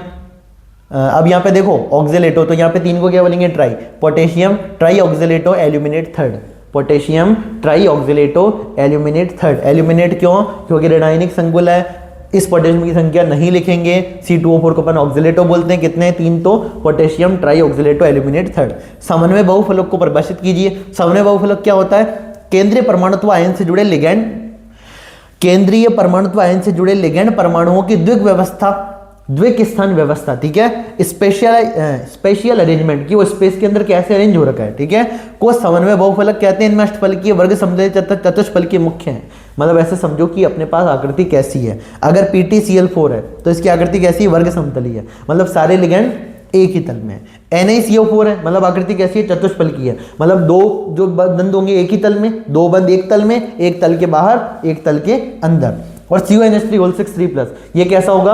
अष्टफलकीय होगा। अष्टफलकीय कहने का मतलब 4 लिगैंड तो एक ही तल में होंगे, एक लिगैंड तल के ऊपर, एक लिगैंड तल के नीचे। ठीक है, तो ये अपने को जो पूरी बातें बता रखी है इसको अपन बोलते हैं समन्वय बहुफलक। ठीक है, समन्वय बहुफलकों की आकृतियां, चतुष्फलकीय में 2 परमाणु या 2 बंद एक ही तल में, एक तल के बाहर, एक तल के अंदर। ठीक है, और यहाँ पे चारों परमाणु या चारों बंद एक ही तल में। ठीक है, चारों लिगैंड एक ही तल में। यहाँ पे अगर मैं बात करूं वर्ग पिरामिडीय की, वर्ग पिरामिडीय की अगर मैं बात करूं तो 4 एक ही तल में और एक ऊपर की तरफ, उसको अपन वर्ग पिरामिडीय बोले। एक वर्ग बन रहा है और एक ऊपर की तरफ, तो उसको वर्ग पिरामिडीय। और त्रिकोणीय द्विपिरामिडीय का मतलब 3 एक ही तल में, 3 तो क्या हो गया? एक ही तल में, एक ऊपर की तरफ, एक नीचे की तरफ, उसको अपन बोल देते हैं त्रिकोणीय द्विपिरामिडीय। आगे बोल रहे हैं यहाँ पे कौन सी समव्यवस्था? कोबाल्ट के साथ एक बार 6 NH3 और एक बार कोबाल्ट के साथ 6 साइनाइड। अभी हमने पढ़ा था, अगर 2 संकुल है अपने पास तो उसमें कौन सी समव्यवस्था पाई जाती है? उपसंयोजक समव्यवस्था पाई जाती है। पीछे ही अपन ने ये वाला क्वेश्चन डिस्कस किया है। इनमें कौन सी समव्यवस्था? उपसंयोजक समव्यवस्था। यहाँ पे कोबाल्ट के साथ 6 NH3, यहाँ पे कोबाल्ट के साथ 6 साइनाइड, यहाँ पे क्रोमियम के साथ 6 साइनाइड, यहाँ पे क्रोमियम के साथ 6 NH3। तो ऐसी समव्यवस्था को अपन क्या बोल देते हैं? उपसंयोजक समव्यवस्था। संकुलों में 2 उपसंयोजक संकुलों में भिन्नता के कारण समव्यवस्था उपसंयोजक समव्यवस्था कहलाती है। PtH2O(Br2) की ज्यामितीय समव्यवस्था को अपन सिस ट्रांस समव्यवस्था भी कहते हैं। यहाँ पे दोनों वाटर के बीच में कितना एंगल है? 90 डिग्री। यहाँ पे दोनों वाटर के बीच कितना एंगल है? 180 डिग्री। अब पहले भी बताया था 180 डिग्री वाले को क्या बोलेंगे? ट्रांस। 90 डिग्री को वाले को क्या बोलेंगे? सिस। तो ज्यामितीय समव्यवस्था को अपन सिस ट्रांस समव्यवस्था या समपक्ष विपक्ष समव्यवस्था कहते हैं। अब इनके IUPAC नेम लिखने हैं, तो यहाँ पे देखो टेट्रा एक्वा, क्या लिख देंगे? Tetra aqua. और ये धनायनिक संकुल है तो कॉपर को कॉपर ही लिखेंगे, टेट्रा एक्वा कॉपर सेकेंड। अब यहाँ पे लिखना है तो hexa amine cobalt third bromide. ठीक है, हेक्सा अमीन कोबाल्ट थर्ड ब्रोमाइड। इसमें डबल एम आएगा, ध्यान रखना। NH3 के लिए अपन क्या लिखते हैं? डबल एम लिखते हैं। ठीक है, AMMINE, तो हेक्सा अमीन कोबाल्ट थर्ड ब्रोमाइड। इसका नाम लिखना है हेक्सा साइनाइडो। ये ऋणात्मक संकुल है तो आयरन को क्या बना देंगे? फेरेट। तो हेक्सा साइनाइडो या साइनो फेरेट थर्ड आयन। ठीक है, अगला द्विदंतुक लिगैंड। अब इनमें से द्विदंत देखो, ये एक दंतुक है, ये भी एक दंतुक, ये भी एक दंतुक है। C2O4 minus oxalato, C2O4 minus oxalato द्विदंतुक लिगैंड है। FeCO5 में Fe की ऑक्सीजन अवस्था, कार्बोनिल संकुल में धातु की ऑक्सीजन अवस्था कितनी होती है? 0। NiCO4 में भी 0, FeCO5 में भी Fe की ऑक्सीजन अवस्था 0। आगे 1 मोल COCl3.5 NH3 विलयन में अधिक के AgNO3 मिलाने पर अवक्षेपित AgCl मोलों की संख्या। इंपॉर्टेंट क्वेश्चन सुनना, क्या करना है? इससे अपने को संकुल बनाना। तो क्या करेंगे? पहले उदासीन लिगैंड कितने हैं? NH3 उदासीन और कितने हैं? 5। उन 5 को अंदर रख दो पहले। फिर क्लोरीन कितने? 3। अब 5 पहले से आ चुके हैं तो अपने को अष्टफल के संकुल बनाने के लिए लिगैंड कितने चाहिए? 6। तो 3 क्लोरीन में से 1 क्लोरीन को अंदर भेज दिया मैंने, बाकी 2 क्लोरीन बाहर। तो CuNH3 ClCl2। अब इसकी अभिक्रिया करवा रहे पर AgNO3 के साथ में। संकुल का कुछ नहीं बिगड़ेगा। 2 क्लोरीन बाहर है, उनको कौन ले जाएंगे? 2 सिल्वर। तो क्या बना लेंगे? 2 मोल AgCl। और यहाँ पे 2 क्लोरीन की जगह क्या आ गए? 2 NO3। कुल मिला के उदासीन को अंदर रखो। अब अपने को 6 करने थे तो 3 में से क्लोरीन अंदर आ गया, 2 बार बचे, जो 2 बार बचे वही क्या बनेंगे आगे जाके AgCl का पीपीटी। तो यहाँ पे 2 मोल AgCl, ठीक है। हीमोग्लोबिन में उपस्थित धातु, हीमोग्लोबिन में कौन सी धातु होती है? हीमोग्लोबिन में होती है अपने आयरन धातु, ठीक है।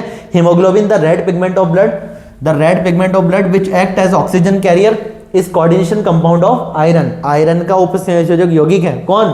हीमोग्लोबिन। हीमोग्लोबिन में कौन सी धातु होती है? आयरन धातु होती है, ध्यान रखना। आगे उभयतंतुक लिगैंड, Cl माइनस नहीं है, वाटर भी नहीं है, NH3 भी नहीं है, NO2 माइनस है, ठीक है, अभी अभी पढ़ा था। इसमें डोनर एटम नाइट्रोजन भी होता है और ऑक्सीजन भी होता है, जबकि यहाँ पे नाइट्रोजन है। आगे K4Fe6 में डैश दे समन्वय मंडल है, तो ये जो पूरा होता है समन्वय मंडल और 4 पोटेशियम, यहाँ पे K4 क्या होंगे? आयनन मंडल, ठीक है। अगली चीज, तो यहाँ पे देखो डायग्राम से एक्सप्लेन भी कर दिया है। K4Fe6 में K4 को अपन बोलेंगे आयनाइजेशन स्पेयर, आयनिक मंडल या काउंटर आयन, प्रति आयन, और इस पूरे को अपन बोलेंगे सेंट्रल मेटल आयन, CMI, केंद्रीय धातु आयन, ठीक है। ये क्या करता है? केंद्रीय धातु परमाणु, देखो ये पूरा अपना समन्वय मंडल, K4 अपना आयनिक मंडल या प्रति आयन, Fe क्या है? सेंट्रल मेटल आयन, केंद्रीय धातु परमाणु। केंद्रीय धातु परमाणु का काम लिगेंड से आने वाले इलेक्ट्रॉन को एक्सेप्ट करना। और साइनाइड लिगेंड, लिगेंड क्या करते हैं? इलेक्ट्रॉन युग्म दान करते, धातु इलेक्ट्रॉन युग्म ग्रहण करती है, ठीक है। अरे ध्यान रहे की बात, धातु क्या करती है? क्योंकि धातु के पास यहाँ पे रिक्त कक्षक है, धातु के पास रिक्त कक्षक है तो वो लिगेंड से आने वाले इलेक्ट्रॉन को ले लेगी। और ये एक प्रकार का कैसा संकुल है? होमोलेप्टिक, क्योंकि इसमें 6 के 6 कौन है? CN है, समान प्रकार के लिगेंड, तो होमोलेप्टिक संकुल। इसमें सारी बातें मैंने यहाँ पे लिख दी है। संकुल K4Fe6 में Fe6-4 समन्वय मंडल होता है तथा K+ क्या होता है? प्रति आयन, मतलब काउंटर आयन या आयनन मंडल होता है। क्या होता है? आयनन मंडल होता है, आयनन मंडल होता है। आगे देखो, संयोजकता अपन सिद्धांत, VBT के आधार पर संकुल CONH3 3+ की ज्यामितीय और चुंबकीय प्रकृति। यहाँ पे देखो NH3 nitrogen donor atom, NH3 में नाइट्रोजन डोनर एटम, प्रबल लिगेंड, प्रबल लिगेंड क्या करवा देगा? यहाँ पे युग्मन करवा देगा, युग्मन करवा देगा मतलब मेरे अंदर के डी खाली हो जाएंगे, संकरण में अंदर के डी भाग लेंगे। ये क्वेश्चन, इस टाइप का क्वेश्चन अपन कर चुके हैं, ठीक है। संकरण यहाँ पे D2sp3, ऑक्सीकरण अवस्था निकाल लेना, ऑक्सीकरण अवस्था लिखने के बाद विन्यास लिखना, विन्यास लिखने के बाद डी कक्षक बनाना, स्ट्रॉन्ग है युग्मन करवा देना, युग्मन करवाओगे स्ट्रॉन्ग की उपस्थिति में तो अंदर के डी काम में आएंगे। तो क्या हो गया? ये आंतरिक कक्षक संकुल, निम्न प्रचक्रण संकुल, प्रचक्रण संकुल, ये सारे इसी के नाम है, ठीक है। D2sp3 और 6 लिगेंड है तो अपने आकृति हो गई अष्टफल की है, एक विद इलेक्ट्रॉन 0 प्रतिचुंबकीय।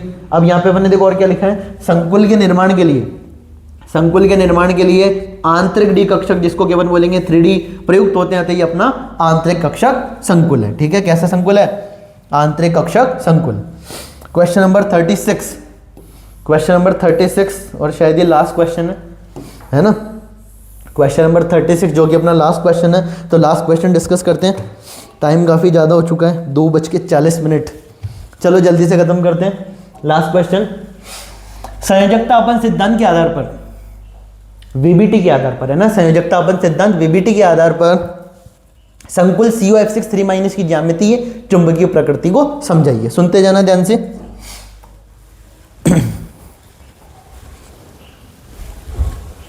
हाँ ध्यान देना इधर, COF6 3-, जल्दी से क्वेश्चन देखो। COF6 3-, कोबाल्ट का सबसे पहले मैं निकालने जा रहा हूं ऑक्सीकरण। X माना, एक फ्लोरीन का, -1 कितने फ्लोरीन है? 6, पूरे मॉलिक्यूल पे चार्ज -3, प्लस माइनस माइनस 6 बन जा 6 इज इक्वल टू -3, -6 उधर जाके बन जाएगा +6, तो अपना X आ गया +3। तो यहाँ पे कोबाल्ट का ऑक्सीकरण कितना आ गया अपना? +3।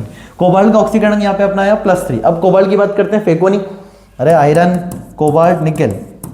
आयरन का होता है 3d6 कोबाल्ट का होता है 3d7 +3 का मतलब है 3 इलेक्ट्रॉन निकालने। कोबाल्ट का विन्यास 3d7 जो कि यहाँ पे लिख भी रखा है 3d7, ठीक है।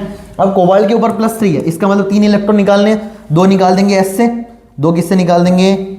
अरे 2 किससे निकाल देंगे? S से, और 1 निकाल देंगे D से। तो D में कितने बच जाएंगे? 6। तो D में 6, S में 0, P में 0, D में 0। अब यहाँ पे नोटिस करो, फ्लोरीन, फ्लोरीन एक प्रकार का मेरा कैसा लिगेंड है? दुर्बल लिगेंड है। दुर्बल, वीक, कुछ भी नहीं कर सकते, ठीक है। दुर्बल लिगेंड कुछ भी नहीं कर सकते, मतलब युग्मन नहीं करवा सकते, और युग्मन नहीं करवा सकते तो मेरे जो D, देखो ध्यान देना, जो मेरे D में एक इलेक्ट्रॉन बैठा वो आराम से बैठा रहेगा। यहाँ पे कितने एकमित इलेक्ट्रॉन है? 1 2 3 4 एकमित इलेक्ट्रॉन है। कितने एकमित इलेक्ट्रॉन है? 4 एकमित इलेक्ट्रॉन है। सुनते जाना, 1 2 3 4, यहाँ पे 4 अपने पास एकमित इलेक्ट्रॉन है। तो देखो आंसर में कहीं पे एकमित इलेक्ट्रॉन की संख्या कितनी आ गई? अपने 4 एकमित इलेक्ट्रॉन 4 है, मतलब यहाँ पे अपने को रंग देखने को मिलेगा अनुचुंबकीय संकुल है। और यहाँ पे अपन चुंबकीय आघूर्ण कैसे निकालेंगे, mu is equal to root n n plus two. N की वैल्यू क्या रखेंगे, यहाँ पे अपन एक में इलेक्ट्रॉन 4 है तो 4, और एन की जगह भी 4, 4 प्लस 2 कितने हो गए अपने 6, 6 को 4 से करेंगे तो 24 है ना, 24, रूट 24 अपना आंसर आएगा यहाँ पे किसका, चुंबकीय आघूर्ण का।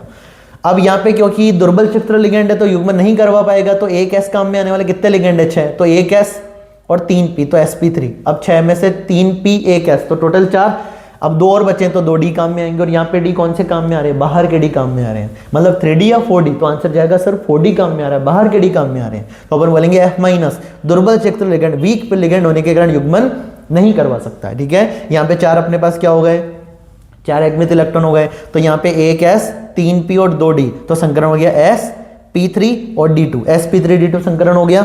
संरचना कैसी है अपने, 6 लिगेंड है तो संरचना अपनी अष्टफल की है, संरचना अपनी अष्टफल की है, क्योंकि एकमित इलेक्ट्रॉन है तो अनुचुंबकीय है, क्योंकि बाहर के डी काम में आ रहे हैं संकरण में तो बाह्य कक्षा संकुल, क्योंकि यहाँ पे कोई भी इलेक्ट्रॉन युग्मित नहीं है, सब एकमित है, ये 4 एकमित है तो उच्च प्रचक्रण संकुल, जिसको अपन और क्या बोल सकते हैं, प्रचक्रण मुक्त संकुल। और यहाँ पे एकमित इलेक्ट्रॉन कितने हैं, 1 2 3 4, एकमित इलेक्ट्रॉन 4 है यहाँ पे। और जब अपन ने एकमित इलेक्ट्रॉन 4 निकाले, देखो ध्यान देना, जब अपन ने एकमित इलेक्ट्रॉन यहाँ पे 4 निकाले, तो एकमित इलेक्ट्रॉन 4 निकाले तो जब अपन चुंबकीय आघूर्ण निकालते हैं जिसका कि फॉर्मूला होता है mu is equal to under root n n plus two, n की जगह मैंने 4 रखा, 4 4 प्लस 2, 4 और 2 कितने हो गए अपने 6, 6 इंटू 4 अपने 24, तो रूट 24। ठीक है, ये अपना चुंबकीय आघूर्ण आ गया।